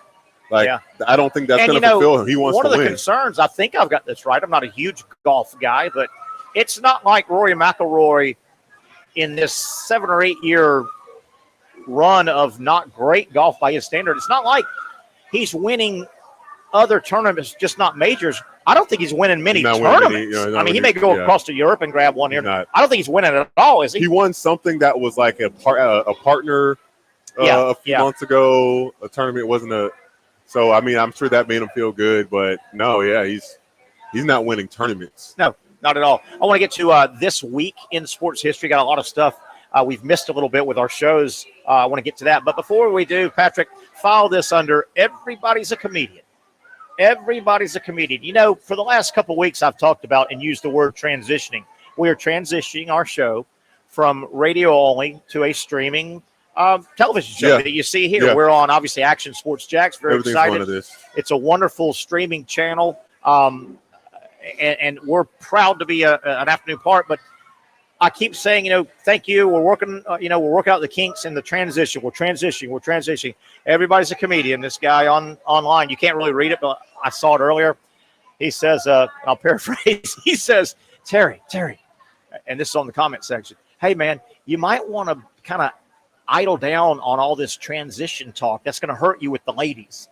I'm not transitioning that way. Our show is serious. Yes, oh my gosh. Everybody's a comedian. Terry's retired anyway. Terry said he's out the game. Out the game. I don't believe him. I think that's terrible. I'm not transitioning for him that to say way. that. I agree. He's transitioned out of the dating game. Sadly. Out of the game. She can find me now is my philosophy. Anyway, all right, Patrick, you know I love this date in sports history. We're kind of opening up this week. A lot of stuff has happened. This date in sports history, probably the biggest thing I saw so far this week, 1941, the streak was stopped. This week in 1941, Joe DiMaggio's 56-game hitting streak came to an end. 56 games he got a hit in Major League Baseball. And I love pointing this out. It's documented. The game. You need any more Diet Coke, Terry? I'm okay, I think. I'm okay. I'm okay. Thank you. The game that broke the streak when he went 0 for, it's clearly documented. I've read this a million times. Of his 4 at-bats, he went 0 for 4, streak was snapped. He hit 2 rockets. He's right-handed batter. 2 rockets down the third base line, and the Cleveland third baseman made great plays. Okay. It gets snapped. The next day, he starts another streak that goes 16 more games. I mean, he was this far from adding 16 to the streak. I don't know if anyone's going to beat it. Maybe one day. I want to get back to that. Though. This date, this week, sports history, 1918. Get a load of this. The longest Major League Baseball errorless game. Okay, neither team made an error. The game went 21 innings, 2-1 win. How about that? 21 innings and nobody bobbled a ball. Wow. Threw it over the first baseman's head. Gosh. Nobody let a ball play 21 innings. How about that? This date, sports history. The mental toughness of those guys. No Stay doubt. locked in. No doubt. This week, sports history, 1922. Ty Cobb gets 5 hits in a game for the 4th time this season, back in 22. In the season. 4th time. 1922. Wow. That's damn 5, 10. That's 20 damn hits right there in 4 games. Attaboy, Ty. He'll come up in a moment. This week, sports history, 1913. Here's another one of these. Wow. Christy Mathewson. That's a name. That's a famous pitcher way back. Walter Johnson, Christy Mathewson. He finally had a streak of 68 innings snapped where he had not walked a batter. Oh, wow. 68 innings, no walks. Now, are you paying the umpire or are you that good? Man, that's monstrous. Can you imagine that? I don't know how many at-bats that is. That's a lot of batters he faced. Well, let's see. 68. I mean, at minimum. But at minimum. At minimum. Times 9 9 innings. Say. Well, I guess we don't know if he went every inning. Yeah, well, it's a lot. We'll do just 68 innings, and we'll multiply it by times 3. So he, at minimum, was having 3 batters, but obviously had more because we're not talking but 204 at bats at minimum. That's a lot of batters to face without a walk. Getting back to Ty Cobb, this week, 1927, Ty Cobb collected hit number 4,000, and nobody back then thought it would be untouchable. A guy named Pete Rose touched. How many? Yeah, that's right. And I think to celebrate, he went out and killed 2 people. You know, he's known for the myth about Ty Cobb. He was an ornery so-and-so. And the word is he might have killed a man or 2. Stop playing. I swear, that's the word. I'll read some biography about Ty Cobb. Hey. Was it proven? I don't think so, because to prove it, he might kill you. He was supposed to be a mean dude. This week, sports history, 1976, the first ever perfect 10 is scored in Olympic gymnastics. Oh, wow. Nadia Comaneci. Do you remember her? Do you know the name? 1976. And she kind of timed everything out where Romania, she was from Romania, cute little gymnast, right? The 76 Olympics. And it all kind of timed out. Her floor exercise, which is kind of the marquee event, right? Her floor exercise. She was the world's greatest gymnast at the time. Her music was, and you'll know it when I describe it. I don't know the actual name of it. It has a name, but most people call it the Young and the Restless theme. Okay. You know that if you can get that in your mind, that was her theme music and that was very American. Okay. Right? And it was a very, if you could hum it in your mind, it starts out slow. It's very beautiful. 1976, a lot going on. She was just the darling of the Olympics and the darling of the world. First perfect 10. She had 7 7 perfect 10s. By the way, yeah. Wow. She was in the Olympics. She was something throughout her. Wow. I read that stat. I couldn't make sure was that through the Olympics or might all of her competitions, but 7, and that was before they started. At the college level, I don't want to rip on anybody, Trinity Thomas or some of these great gymnasts, but at the college level, they do give out 10s a lot easier. A little bit more, I think so. Don't you think so? I think. Well, we can argue about Florida in the national championship game. We can talk about that. Bringing up those old memories of the gymnastics of the gymnastics national. Yeah, I thought they got underscored. Getting underscored. I thought they did get underscored. Yeah, 2 years in a row. It's got to be so hard. I have so many questions. Like, how do you know what are they looking for? I know leg straight, this certain things, but how long do you have to train to become a judge? Because I would think as long as the same amount of time someone would have to train for, let's say, studying money and counterfeits, and that should be the same amount of time. Yeah. For being able to see, like when It's you know, tough, when you see a perfect 10, yeah, it's tough. You know it. It's tough though because I think beauty's in the eye of the beholder. I know. It really is. It's subjective, man. It really is. Final Could you one. imagine if the NFL was subjective like this? Yeah. Final one and a little bit of a tester for you and Zach. Be ready, Zach. Here we go. Final this week in sports history. Okay. Back in 2008. Okay, not that long ago. I want you guys to tell me what type of an event this was. And the title of the event, The Last Play at Shea. Okay, Zach, The Last Play at Shea. Don't look it up. I can see Patrick, but don't look it up. Do you have any guess? I don't put you on the spot. Could you guess? Patrick, you can go first. Zach, one of y'all. What type of event would you say? And I will say it's referencing Shea Stadium. The last play at Shea Stadium. What would you guess that event was? Anything? The last game. The last Celebration game. of the last game. That last game for the Mets, probably. For the Mets, yeah. That's their. Zach, you want to go with that, or do you got something else? Man, honestly, I was thinking like a bowl game of some sort, maybe. Okay, so we've got bowl game. Brooke saying bye. Bye, Brooke. Thanks so much. Thank you, Brooke. So Zach's going to go with a bowl game. You're going with the Mets' final game at Shea Stadium because it is Shea Stadium. No, it was a concert. A concert. Okay, yeah, I see Billy, that. I hear that. the final event at Shea Stadium before it was knocked down in 2008 was appropriately a massive concert by Mr. New York. They call him sometimes Billy Joel. I mean, he was Mr. New York, right? Billy Joel. And some of the and he played the concert, the last play at Shea, 2008. And some of the people that stopped by, a guy named Roger Daltrey from The Who, a guy named Tony Bennett. I mean, maybe not a crooner. You remember Tony Bennett? I left my heart in San Francisco. Tony Bennett, kind of a Frank Sinatra type. You've heard of Tony Bennett, right, Zach?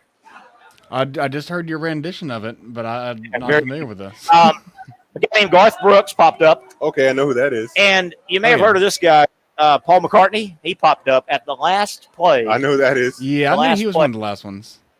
At Shea. My all-time favorite entertainer. I think the greatest entertainer in the history of the world. Sir Paul. That'd be Sir Paul McCartney to you, Patrick, and you, Zach. But yeah, how about that? Knighted. Pretty cool. He was knighted, yeah. He was knighted? That's cool. Sir Paul McCartney. I don't know how all that works, but Elton John, I think, has been knighted, right? I think he's the same thing. There goes the band. You hear the big bass drums? Boom, boom. You hear the drums? I can hear it loud and clear. Boom. The Fletcher Marching Band going by with a nice percussion set for us. Yeah, they got me terrified. Yeah. They couldn't scare me when I was in high school on the court, but they scare me right now. No, real quick. I've been trying to get this out. A couple more minutes before this segment, and we'll come back and kind of wrap things up here from Sliders Oyster Bar. We're here every Thursday, by the way. Tomorrow, we're at the Bricks. Bricks down in Jack's Beach. Come say hi, 4 to 6. Okay, getting back to DiMaggio in 1941. Many people call this the greatest season in Major League Baseball. Not only did you have Joe DiMaggio with his 56-game hitting streak that was snapped this week in 41, the same season, Ted Williams hit 406 for the year. The last guy to hit 406 in Major League Baseball. Nobody's done it since. Considered the greatest hitter ever. Okay, now with that said, Joe DiMaggio, here are his numbers for 41. We know he had the 56-game hitting streak. He hit 357. That was his final batting average for the season. 30 home runs for DiMaggio, 125 RBI. That led baseball, by the way, 125. Ted Williams, who did not win, DiMaggio won the MVP the year we're referencing. Ted Williams hit 406 for the year, not 357. Ted Williams led the league with 37 home runs, not 30. And he also had 120 RBI, 5 short. Now, the Yankees won 102 games, won the pennant, and probably won the World Series. They had a great team. The Red Sox, 84 wins. The only area that DiMaggio was higher was RBI. Keep in mind, unless you hit home runs and knock yourself in, to have a bunch of RBIs, you need your teammates to get on base. Scoring position. Well, the Yankees had a much better team. How do you hit 406 and not win the MVP? Yeah. And lead the league. Year? Almost 40, won the trivia. 41. 1941. And I've got some other numbers. I want to dig them up real quick if I can. During the 56-game hitting streak, trying to find it. During the 56-game hitting streak, DiMaggio hit like 408, right, for just those 56 games. His overall average was 357. Oh, wow. He was red hot. During the exact time frame, the same 56-game time frame, Ted Williams hit some ridiculous – he was like 458. He ended at 406. Yeah. Go ahead. Honestly, looking at this with the narrative, it honestly kind of reminds me of in the NBA a few years ago. There was a big Russell Westbrook. He won the MVP on a season where he averaged a triple-double, and it felt like that narrative just kind of got pushed because there were other players, like I believe James Harden, who had like more points and assists, etc., better shooting and better wins. It feels like the media may have, back in the 1941 media, may have ran with the Joe DiMaggio hitting streak and just gave it to him over Williams, who was better in literally, I mean, look at them side by side, literally every category. Yeah, and again, the Yankees were they were really good. They had a over 100-game winning season. But my goodness, it's just hard to believe that you go in the offseason, Patrick, and say, yeah, how was your season? Pretty good. Hit 406, 37 home runs to lead 406 to lead all Major League Baseball. It hadn't been broken since. 37 home runs to lead baseball. 120 RBI. I didn't quite lead, but I came in second in the MVP voting. Holy cow. Oh, the great Ted Williams. I think we don't have time. We don't have time. I think I know this off the top of my head. We don't have time today. If Ted Williams I think Ted Williams also had at least one season that he won the Triple Crown and didn't win the MVP. How about that? I'm almost positive. And you know what? So you can assume this about Ted Williams. He probably really didn't care because he was all about winning. Yeah. More than anything. And, yeah. I mean, the fact that the dude served his country absolutely stopped playing ball. Absolutely. Yeah. DiMaggio, to give him credit. 1947, it says Ted Williams won the American League Triple Crown, but did not win the MVP. Does it say who won it? How about that? Oh my God! I think it was Joe. It was literally Joe DiMaggio again. That's what I think it says. Yeah, Joe DiMaggio in 47. Yeah. And Joe DiMaggio was a really good player. Ted Williams, much better player. How about on the field position? How was DiMaggio? Both outfielders. I don't think they were, the God's gift outfield defensive play. They could hit that doggone ball. Oh, could they hit that ball? Oh, Ted Williams. That's why I really hope that we're talking about with Cags next year, man. Cags, and it'd be cool to see Charlie Condon do well too, even though he's a Bulldog. But they should have invited them both. Those two college guys. I would have watched. Yeah, I would have made it a point to watch. Yeah. I didn't. Caglione went to Kansas City. Brady Singer's starting pitcher for Kansas. Oh, that's cool. Yeah. Oh, what about that? Yeah, definitely. Let's take a break. Final break here. We'll start landing the plane here. Been a fun edition, happy hour edition right here at Sliders. We're here every Thursday, 4 to 6. Tomorrow, down on the other end of the beach, come see us at Bricks Jack's Beach. Final break. We'll come back and wrap it up after this timeout. For those dealing with pain from a sports injury, arthritis, or spine condition, Southeast Orthopedic Specialists offers innovative new non-surgical options. Our regenerative medicine treatments, including platelet-rich plasma and other regenerative treatments, use your body's own restorative cells to aid in treating injuries. These procedures are performed in our offices and typically require minimal downtime. If you want to get back to doing what you love, our regenerative treatment options may be right for you. For more information or to schedule an appointment online, visit our website.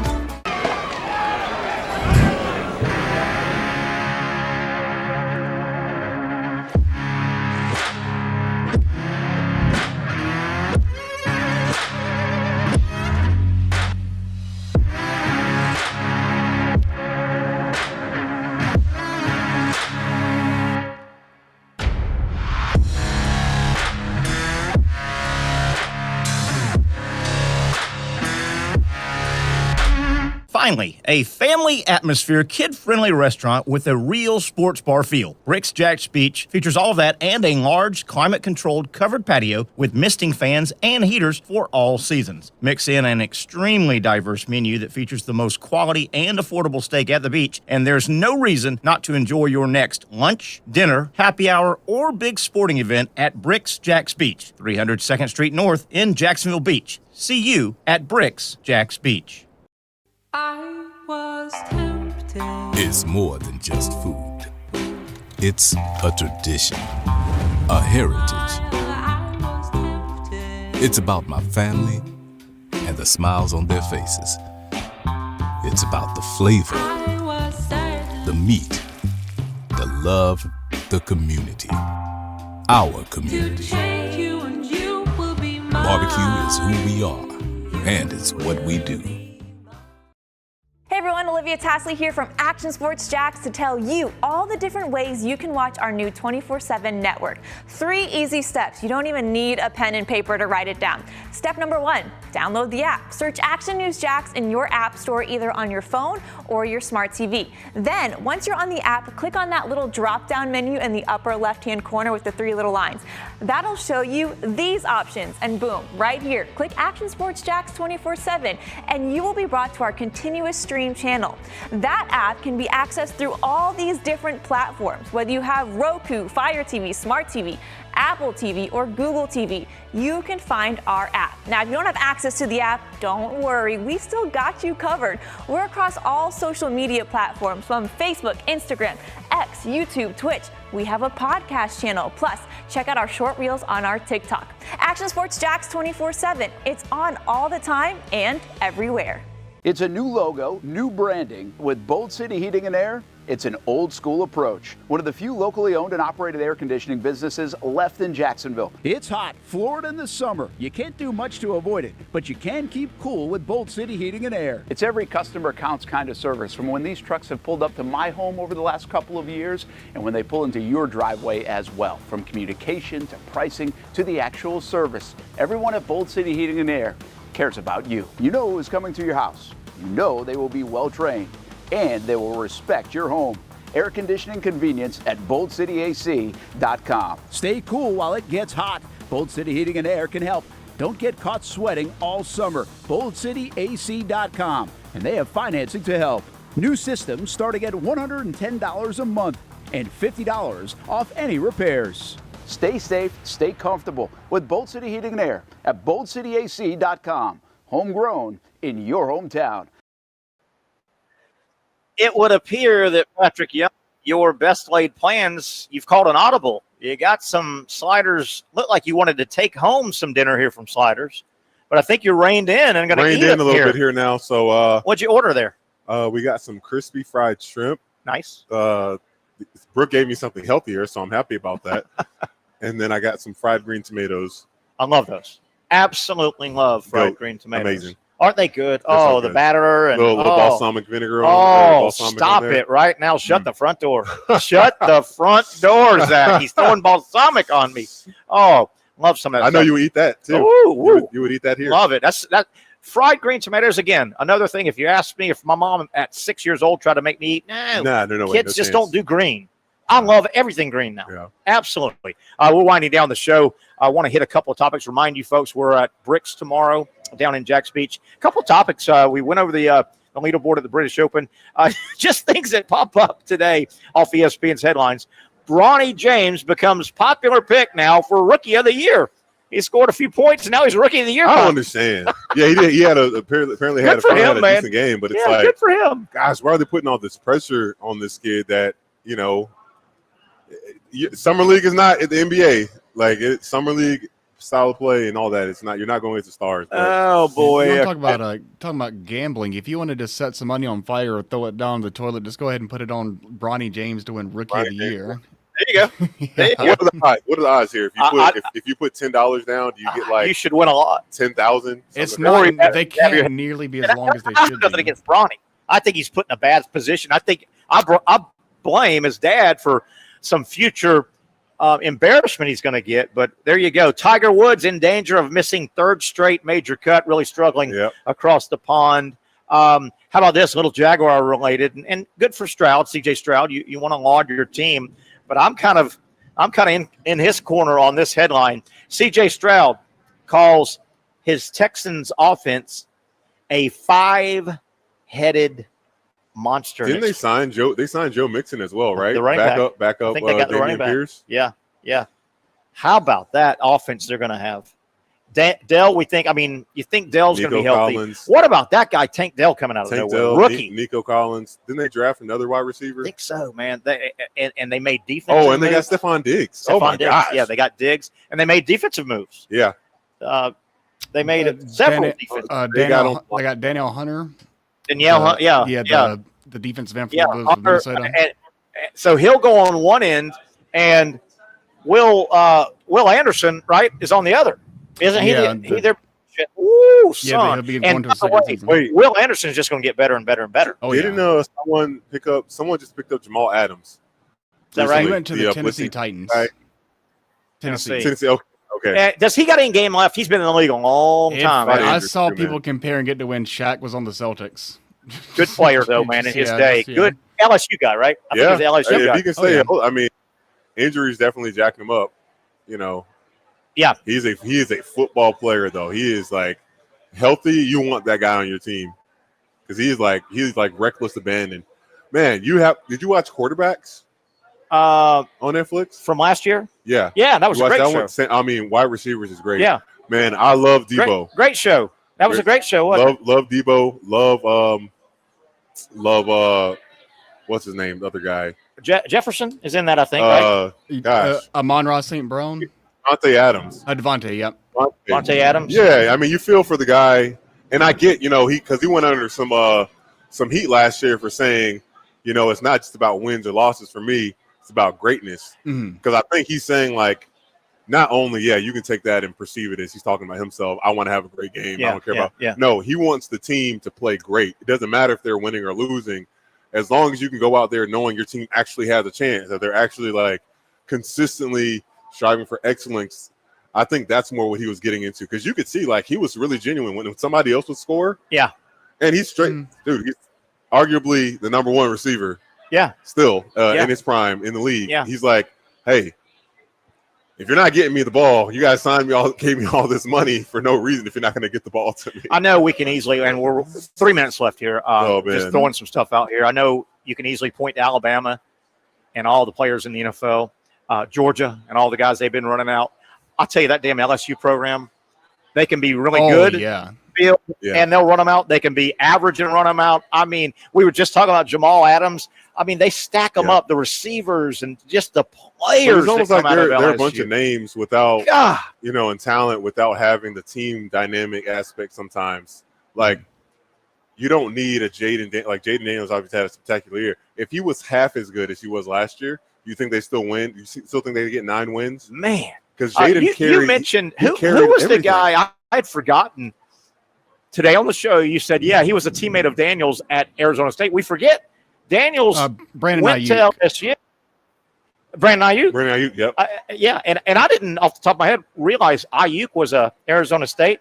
The receivers, they get some talent over there, man. They've the last couple of years, Ricky Pearsall, the kid at FSU. Was that under Herm Edwards too? Probably. I think most of it was. Most likely, yeah. I believe him and Pearsall had some overlap over there together. Johnny Wilson, Ricky Pearsall, Brandon Ayuk. The guy we just got. We just signed a receiver that transferred to Florida. I don't remember his name, but he's from ASU. Yeah. That's right, man. But LSU, the raw talent that they turn over, man. Oh, my goodness. And the recent receivers they've run through there. Oh, man. And the Jaguars hope it continues with Thomas here. But Jefferson and Chase and Brian Thomas, it goes on and on and on. Elijah Badger is who they got this year from Arizona for the Gators. Yep. Good numbers. He put up. He was a player now. He's a player out there. Why would you not go to LSU? My goodness. And LSU, good receiver, good quarterback, obviously Burrow, Daniel. It doesn't matter. They cycle through coaches. They don't miss a beat. Orgeron and Kelly and different offenses and coordinators. Buddy, They bring in some talent on the Bayou. They're not really as much DBU as they used to be. They're definitely wide receiver you these last few years. Oh, yeah. My goodness gracious. Man, those Alabama LSU games back in the day, man. How good were they? That 5 or 6 year run. 15 guys drafted in the first round for both of those combined. teams. Oh, yeah. Oh, man. Honey Badger era back then, and when they were locking up, and hell, they met for the national title one year. Remember that? I didn't realize Rematch. the Jefferson that got in trouble, the quarterback. Remember him? Yes. He's the brother of Justin Jefferson. I didn't. Yeah, they talked about that on the Netflix on Receiver. I didn't realize that either. Yeah.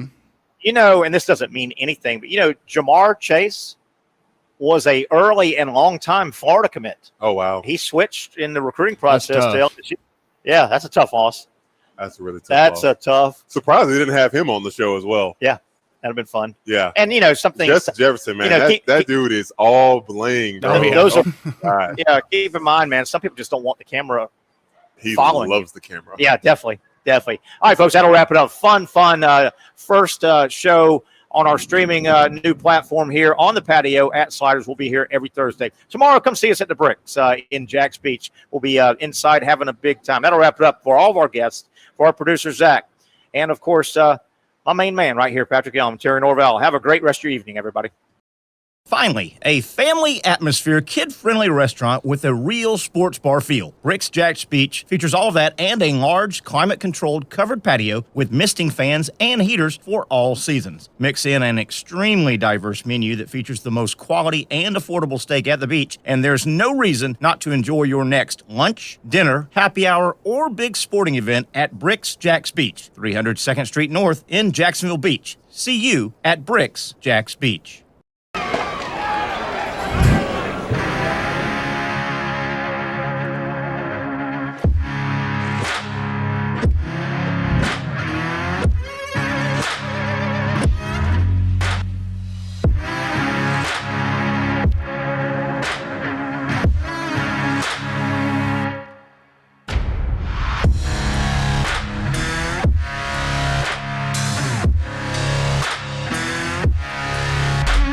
For over 20 years, Southeast Orthopedic Specialists has been providing the highest level of orthopedic and spine care to patients throughout Northeast Florida. Now, we're making that same great care even more convenient with Southeast Orthopedic Specialists Direct, a walk-in clinic where you can be seen for pain or injuries with no appointment needed. Staffed by orthopedic physicians and specialists, we offer everything from diagnosis and treatment to imaging and bracing, all with no appointment needed. For more information, hours, and locations, visit our website. I was tempted. It's more than just food. It's a tradition, a heritage.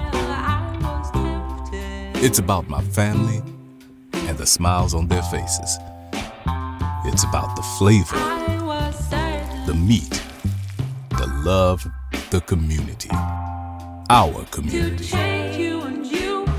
Barbecue is who we are, and it's what we do. Hey everyone, Olivia Tasley here from Action Sports Jax to tell you all the different ways you can watch our new 24/7 network. 3 easy steps. You don't even need a pen and paper to write it down. Step number 1, download the app. Search Action News Jax in your app store either on your phone or your smart TV. Then, once you're on the app, click on that little drop-down menu in the upper left-hand corner with the 3 little lines. That'll show you these options, and boom, right here, click Action Sports Jax 24/7, and you will be brought to our continuous stream channel. That app can be accessed through all these different platforms. Whether you have Roku, Fire TV, Smart TV, Apple TV, or Google TV, you can find our app. Now, if you don't have access to the app, don't worry, we still got you covered. We're across all social media platforms from Facebook, Instagram, X, YouTube, Twitch. We have a podcast channel. Plus, check out our short reels on our TikTok. Action Sports Jax 24/7. It's on all the time and everywhere. Summertime means sizzling sales at Nimnick Buick GMC. The #1 Buick GMC dealer in Jacksonville has lots of inventory to choose from with their best price guarantee. Nimnick never charges above MSRP. You can save up to $10,000 off select new GMC Sierras or get rates as low as 1.9%. You know, I'm a truck guy. GMC Sierra, my trim level is an SLT. This one's an Elevation. Pretty good looking color as well. So here at Nimnick Buick GMC, you have a lot to pick from. My father-in-law, he drives this, an Enclave. So I feel like that GMC in the family. 2025 is coming around the corner, which means it's almost time to close out those 2024s this summer. You can schedule a test drive at NimnickBuickGMC.com. And while you're there, check your trade value and customize your payment options. Nimnick is there for you, even on Sundays. Visit the showroom on Phillips Highway or shop online at NimnickBuickGMC.com. Nimnick, your friends in the car business since 1941. GMC, we are professional grade.